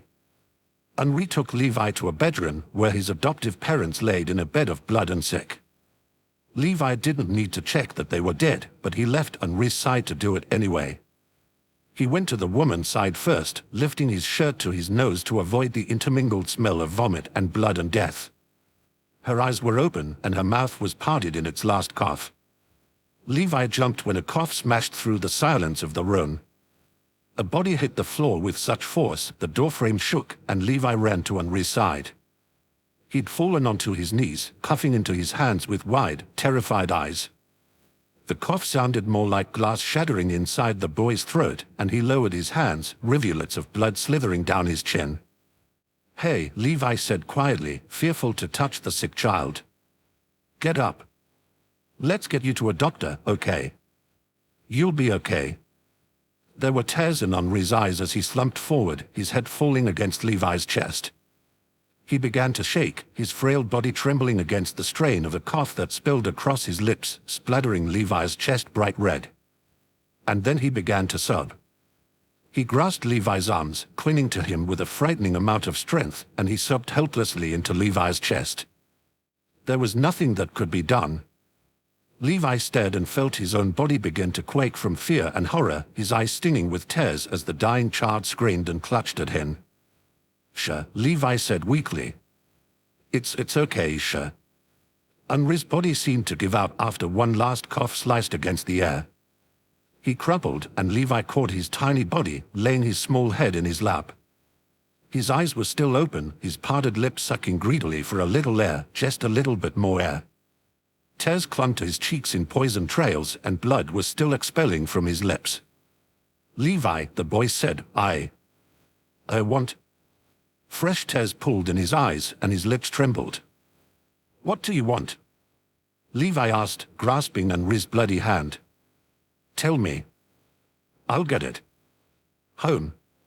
His eyes drooped, and in that moment he looked even younger than 5. He looked like a wan little toddler staring up into a great abyss. Levi's stomach lurched. Home, Levi whispered. Yeah. I'll take you home. We'll go once you rest, okay? Just hold on. Unri's tiny corpse did not respond. Levi couldn't. He couldn't even grasp the enormity of what had just happened. He just stared and stared and stared, while stinging his throat, and he squeezed the small, red hand of the boy hopelessly. He found himself shaking his head. No, he said. He dropped Henri's hand and he skidded across the floor, trying to put as much distance between him and the body as possible. He could feel his bones trembling and his ribs still hurt from the beating he'd received earlier in the week. It didn't matter. He breathed heavily, his eyes burning with angry tears. No, no, no. He clapped his hands over his mouth to stifle a sob, but all he got is a mouthful of blood. His eyes widened. Oh no, he thought numbly. He pulled his hands back and stared at them. They were both reddened with Henri's contaminated blood. He lurched to his feet, running to the nearest sink and flinging his hands under the faucet. He scrubbed for as long as he could, and in his horror he buckled, vomit spilling from his lips and mixing with the blood staining his mouth. He gripped the sink with white knuckles as he slumped, his sweaty forehead pressing against the cool porcelain. There was a terrible fear that gnawed at his chest as he realized his fatal error. If he had been smart, he wouldn't have gone near Henri. If he had been smart, he would have just left the child alone the moment he realized how sick he truly was. But no. Levi could never be so heartless, not to any family of his. And his reward for his empathy? A grave. He knew from the moment he began coughing that he was doomed. He washed his hands often in the next few days, and though no one knew that Levi had been around the plate corpses, it would soon become apparent. He grew very quiet, very distant, and he refused to go outside. Owen was barely around, so how could he be worried? Miss Harmon wrote it off as a cold from not wearing shoes, so she allowed him to stay in and gave him a little extra soup and admonished him for his carelessness. He scratched at his knuckles until they bled, and each cough strangled him worse and worse.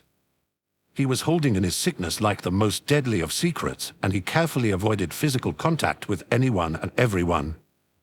Unfortunately for him, the sickness burned through him fast. And soon there was no denying what ailed him. Miss Harmon. Trudy called from the bathroom door. Levi's throwing up again.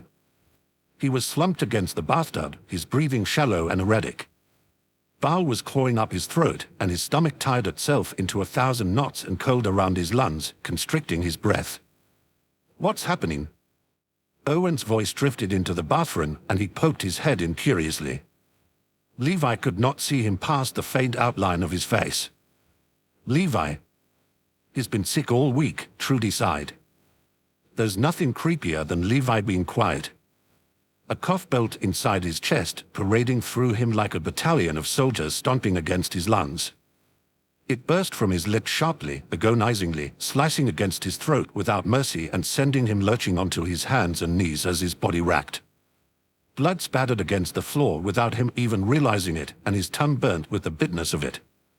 He felt Owen's hand on his back, and Levi jolted.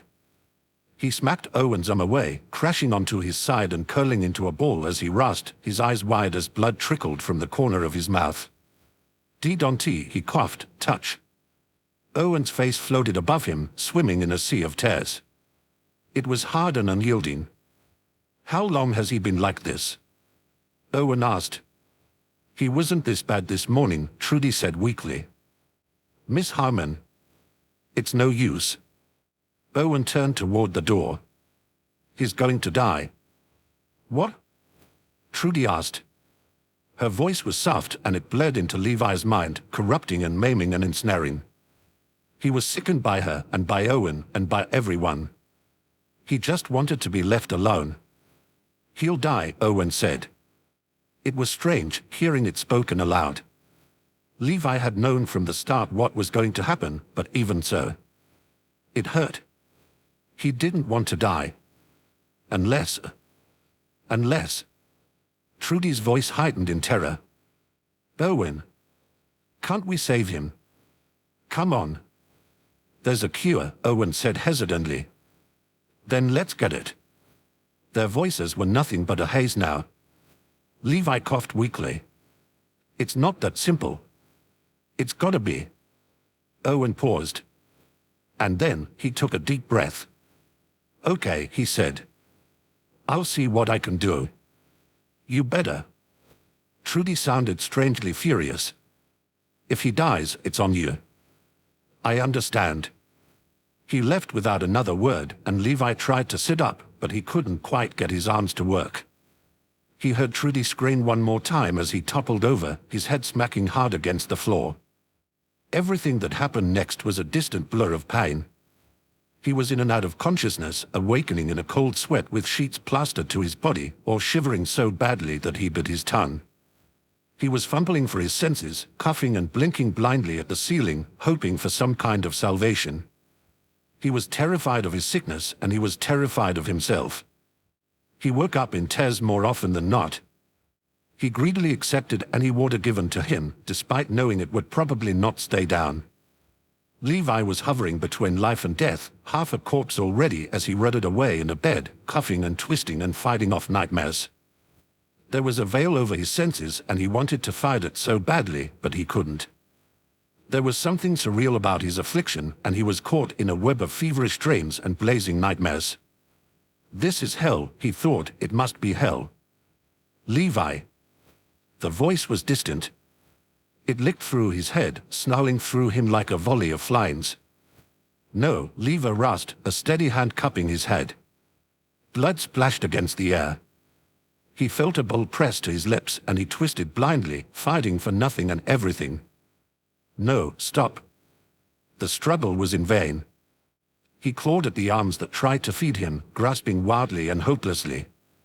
Tears stung inside his eyes. Get away. Paste hit his tongue, acrid, and he nearly choked on the thick consistency of it. It was acrid and warm, sliding against his throat slowly and burning his senses. His fingers flew out, scraping against skin as he fought against the gagging sensation. Levi blinked as he swallowed, his eyes widening, and he couldn't breathe or think or feel. Tears were slipping freely against his wan cheeks. He stopped struggling. He stared up at Owen Smith with shock in his eyes and blinked rapidly as he swallowed up the rest of the medicine. It was thick and pasty, and it didn't go down easily, but he managed it somehow. He lay in his bed, a little stunned, and he coughed a little. Blood stung against his tongue, mingling with the acidity of the paste. You're going to live, Owen whispered. He pressed his hand to Levi's hair, and for a moment he smiled warmly. You have to live, you hear me? Levi's eyes searched his face. His chest was aching, and his breathing was heavy, and he felt frail and idiotic. But even so, the corners of his lips twitched up ever so slight. Okay. He breathed, closing his eyes. Okay. And live he did. Within a few days, Levi's symptoms faded and his recovery began. He'd lost a lot of weight and a lot of interest. He didn't want to race class anymore, or fist fight, or read. He sort of just wandered around day in and day out, feeling a little lost and jittery. He was haunted by ennui and by the sickness that had bled him dry. Owen dropped a book of fairy tales onto his bed one evening. Levi sat up reluctantly, as he'd been trying to sleep, and he squinted at Owen's face. What? He asked, rubbing his eyes grubbily. What the hell do you want? I wanted, Owen said, folding his arms across his chest to say happy birthday. Oh. Levi blinked up at the ceiling and frowned. Was that today? Yes, Levi, Owen sighed. That was today. You know it's not the actual date of my birth, right? Levi asked. It's just the day Miss Harmon took me in. Who cares? Owen sat down on Levi's bed, smiling at him gently. It's still a special day. You should be more attentive to it. Millimeter. Levi plucked up the book, and as he did so he noticed Owen had rolled up his sleeves. He paused to stare at the rope burns, as he tended to do when Owen's arms were bare. Hey, Owen. Owen followed Levi's gaze, and he actually rolled his eyes. If I tell you, Owen said, will you stop being so weird about them? Yes, Levi said immediately. That caused Owen's face to fall. He looked a little uncertain and he rubbed at his wrists. The scars were fading and would likely be gone within a few years, but they were still rather prominent to Levi. Well. Owen pressed his lips together and he pulled his legs onto Levi's bed. He looked around anxiously and leaned closer to Levi. You can't tell anyone, okay? Okay. Levi watched Owen's face. He looked like a nervous child, much like the boy Levi had first met. Who tied you up? Owen was very quiet. His body seemed to be froze as he stared at Levi, but saw right through him, his eyes boring into the wall behind him. There was not a breath that could be heard, and Owen anxiously rubbed circles around his fading scars. My father, Owen said finally. The words were a whisper, a strange and horrified secret that slipped from his lips as if poisoned.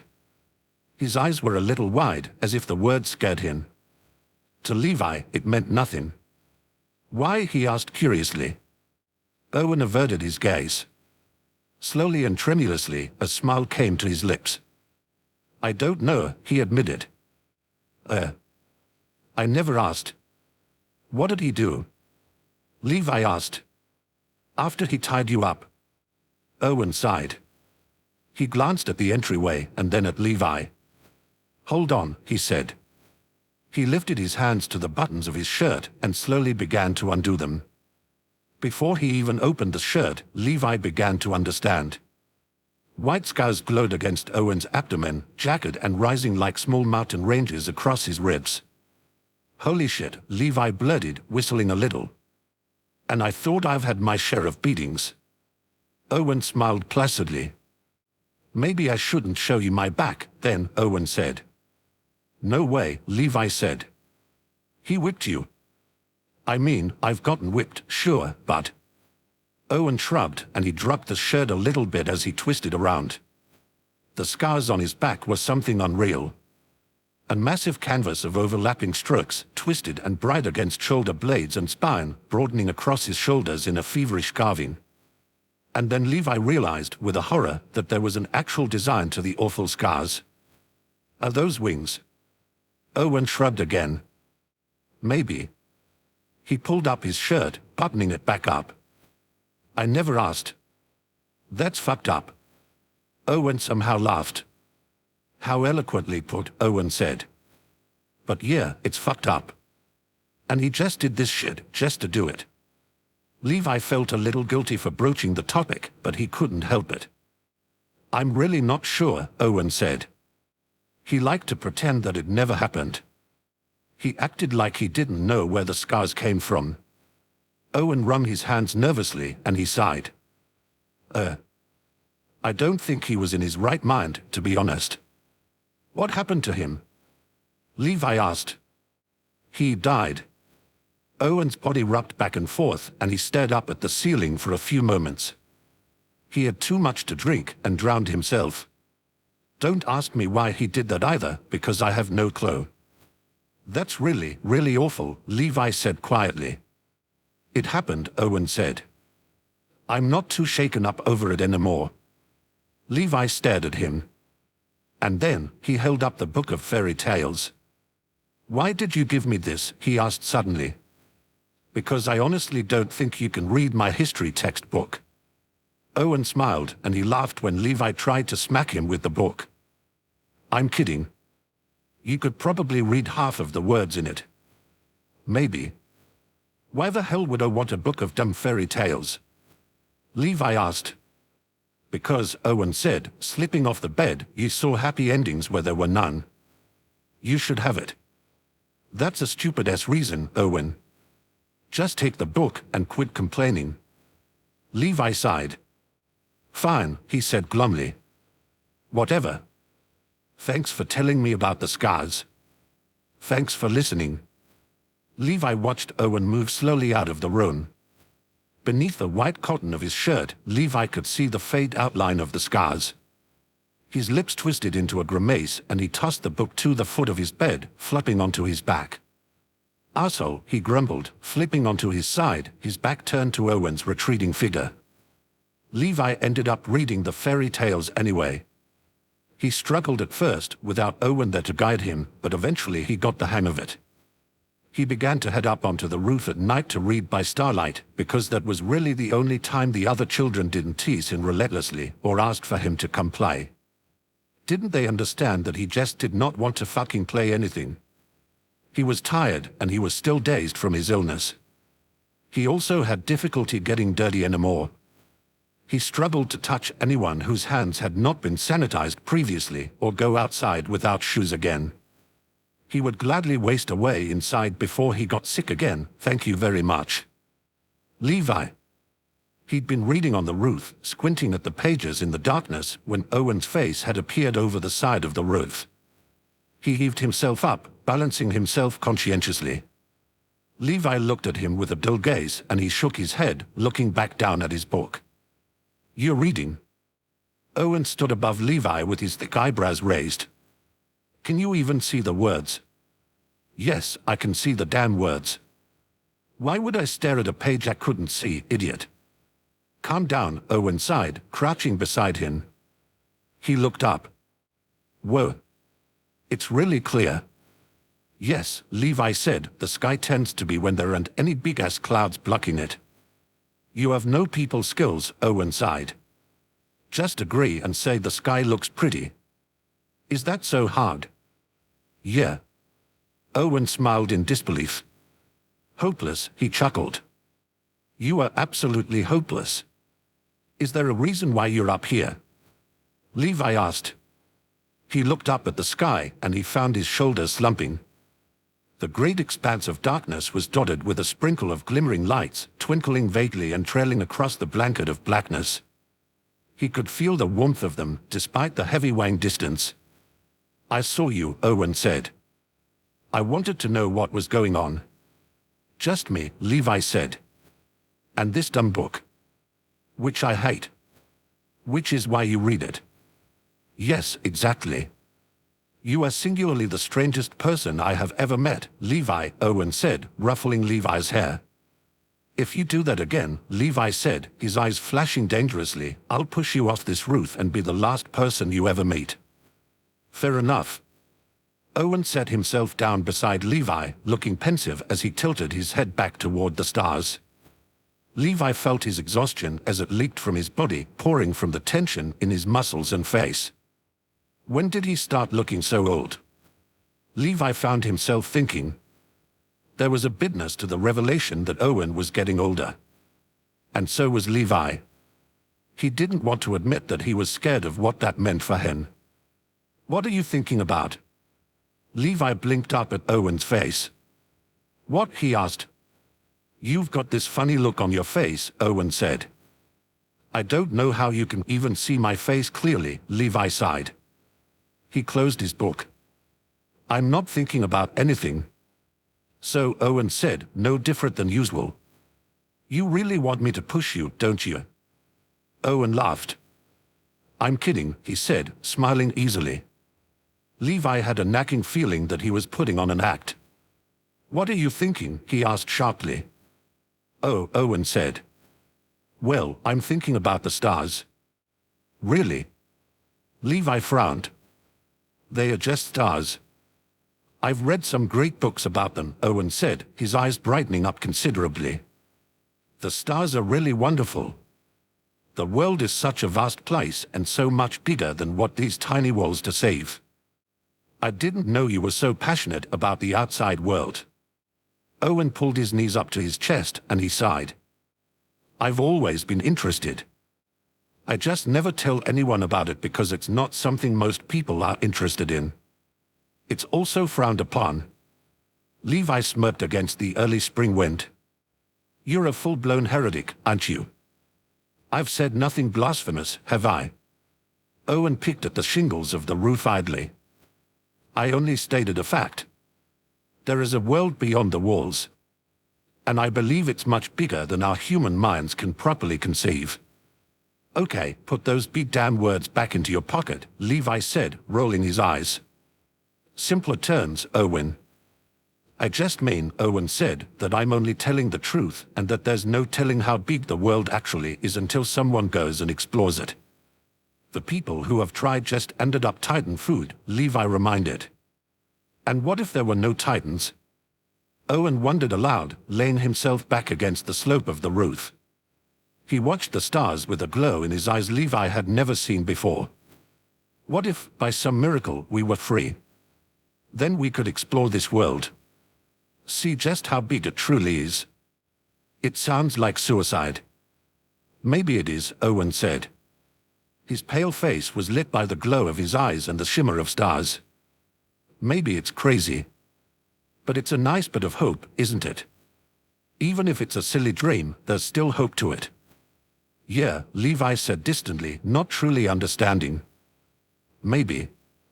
Clouds melted across the wide expanse of sky, and the illusion of the mysterious, vast world waiting for them was lost very suddenly. There was no retrieving the lost reverie, and there was no salvaging their broken impressions of the world at hand. It had never occurred to Levi before that he was trapped. But now that he explored this new thought, he realized it was true.